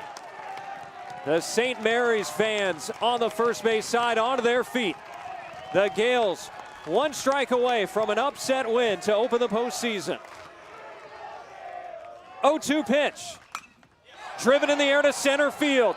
Griffith rounding off well short of the track, and he makes the catch to end the ball game. St. Mary's with the stunning upset of UCLA here at Jackie Robinson Stadium. Jacob Johnson, the hero, with his 9th inning home run. And UCLA runs out of magic. They will have to come out of the losers bracket here on their home field. Chalowski just missed it. Gave it a good ride out to center field, but it hung up there for Griffith. And St. Mary's is the second team to win their regional opener against a top 16 seed in back-to-back years. They got Oregon State in Corvallis last year. They get UCLA in Los Angeles in 2026. I mean, it was a rough game offensively for UCLA, no doubt about it. But how about this St. Mary's pitching? I mean, it's just the combination of two pitchers to go the entire distance. And to put into context how good they were, UCLA only had 2 runners in scoring position the entire game. 0 for 2 in that department. I mean, on the flip side, St. Mary's 0 for 5.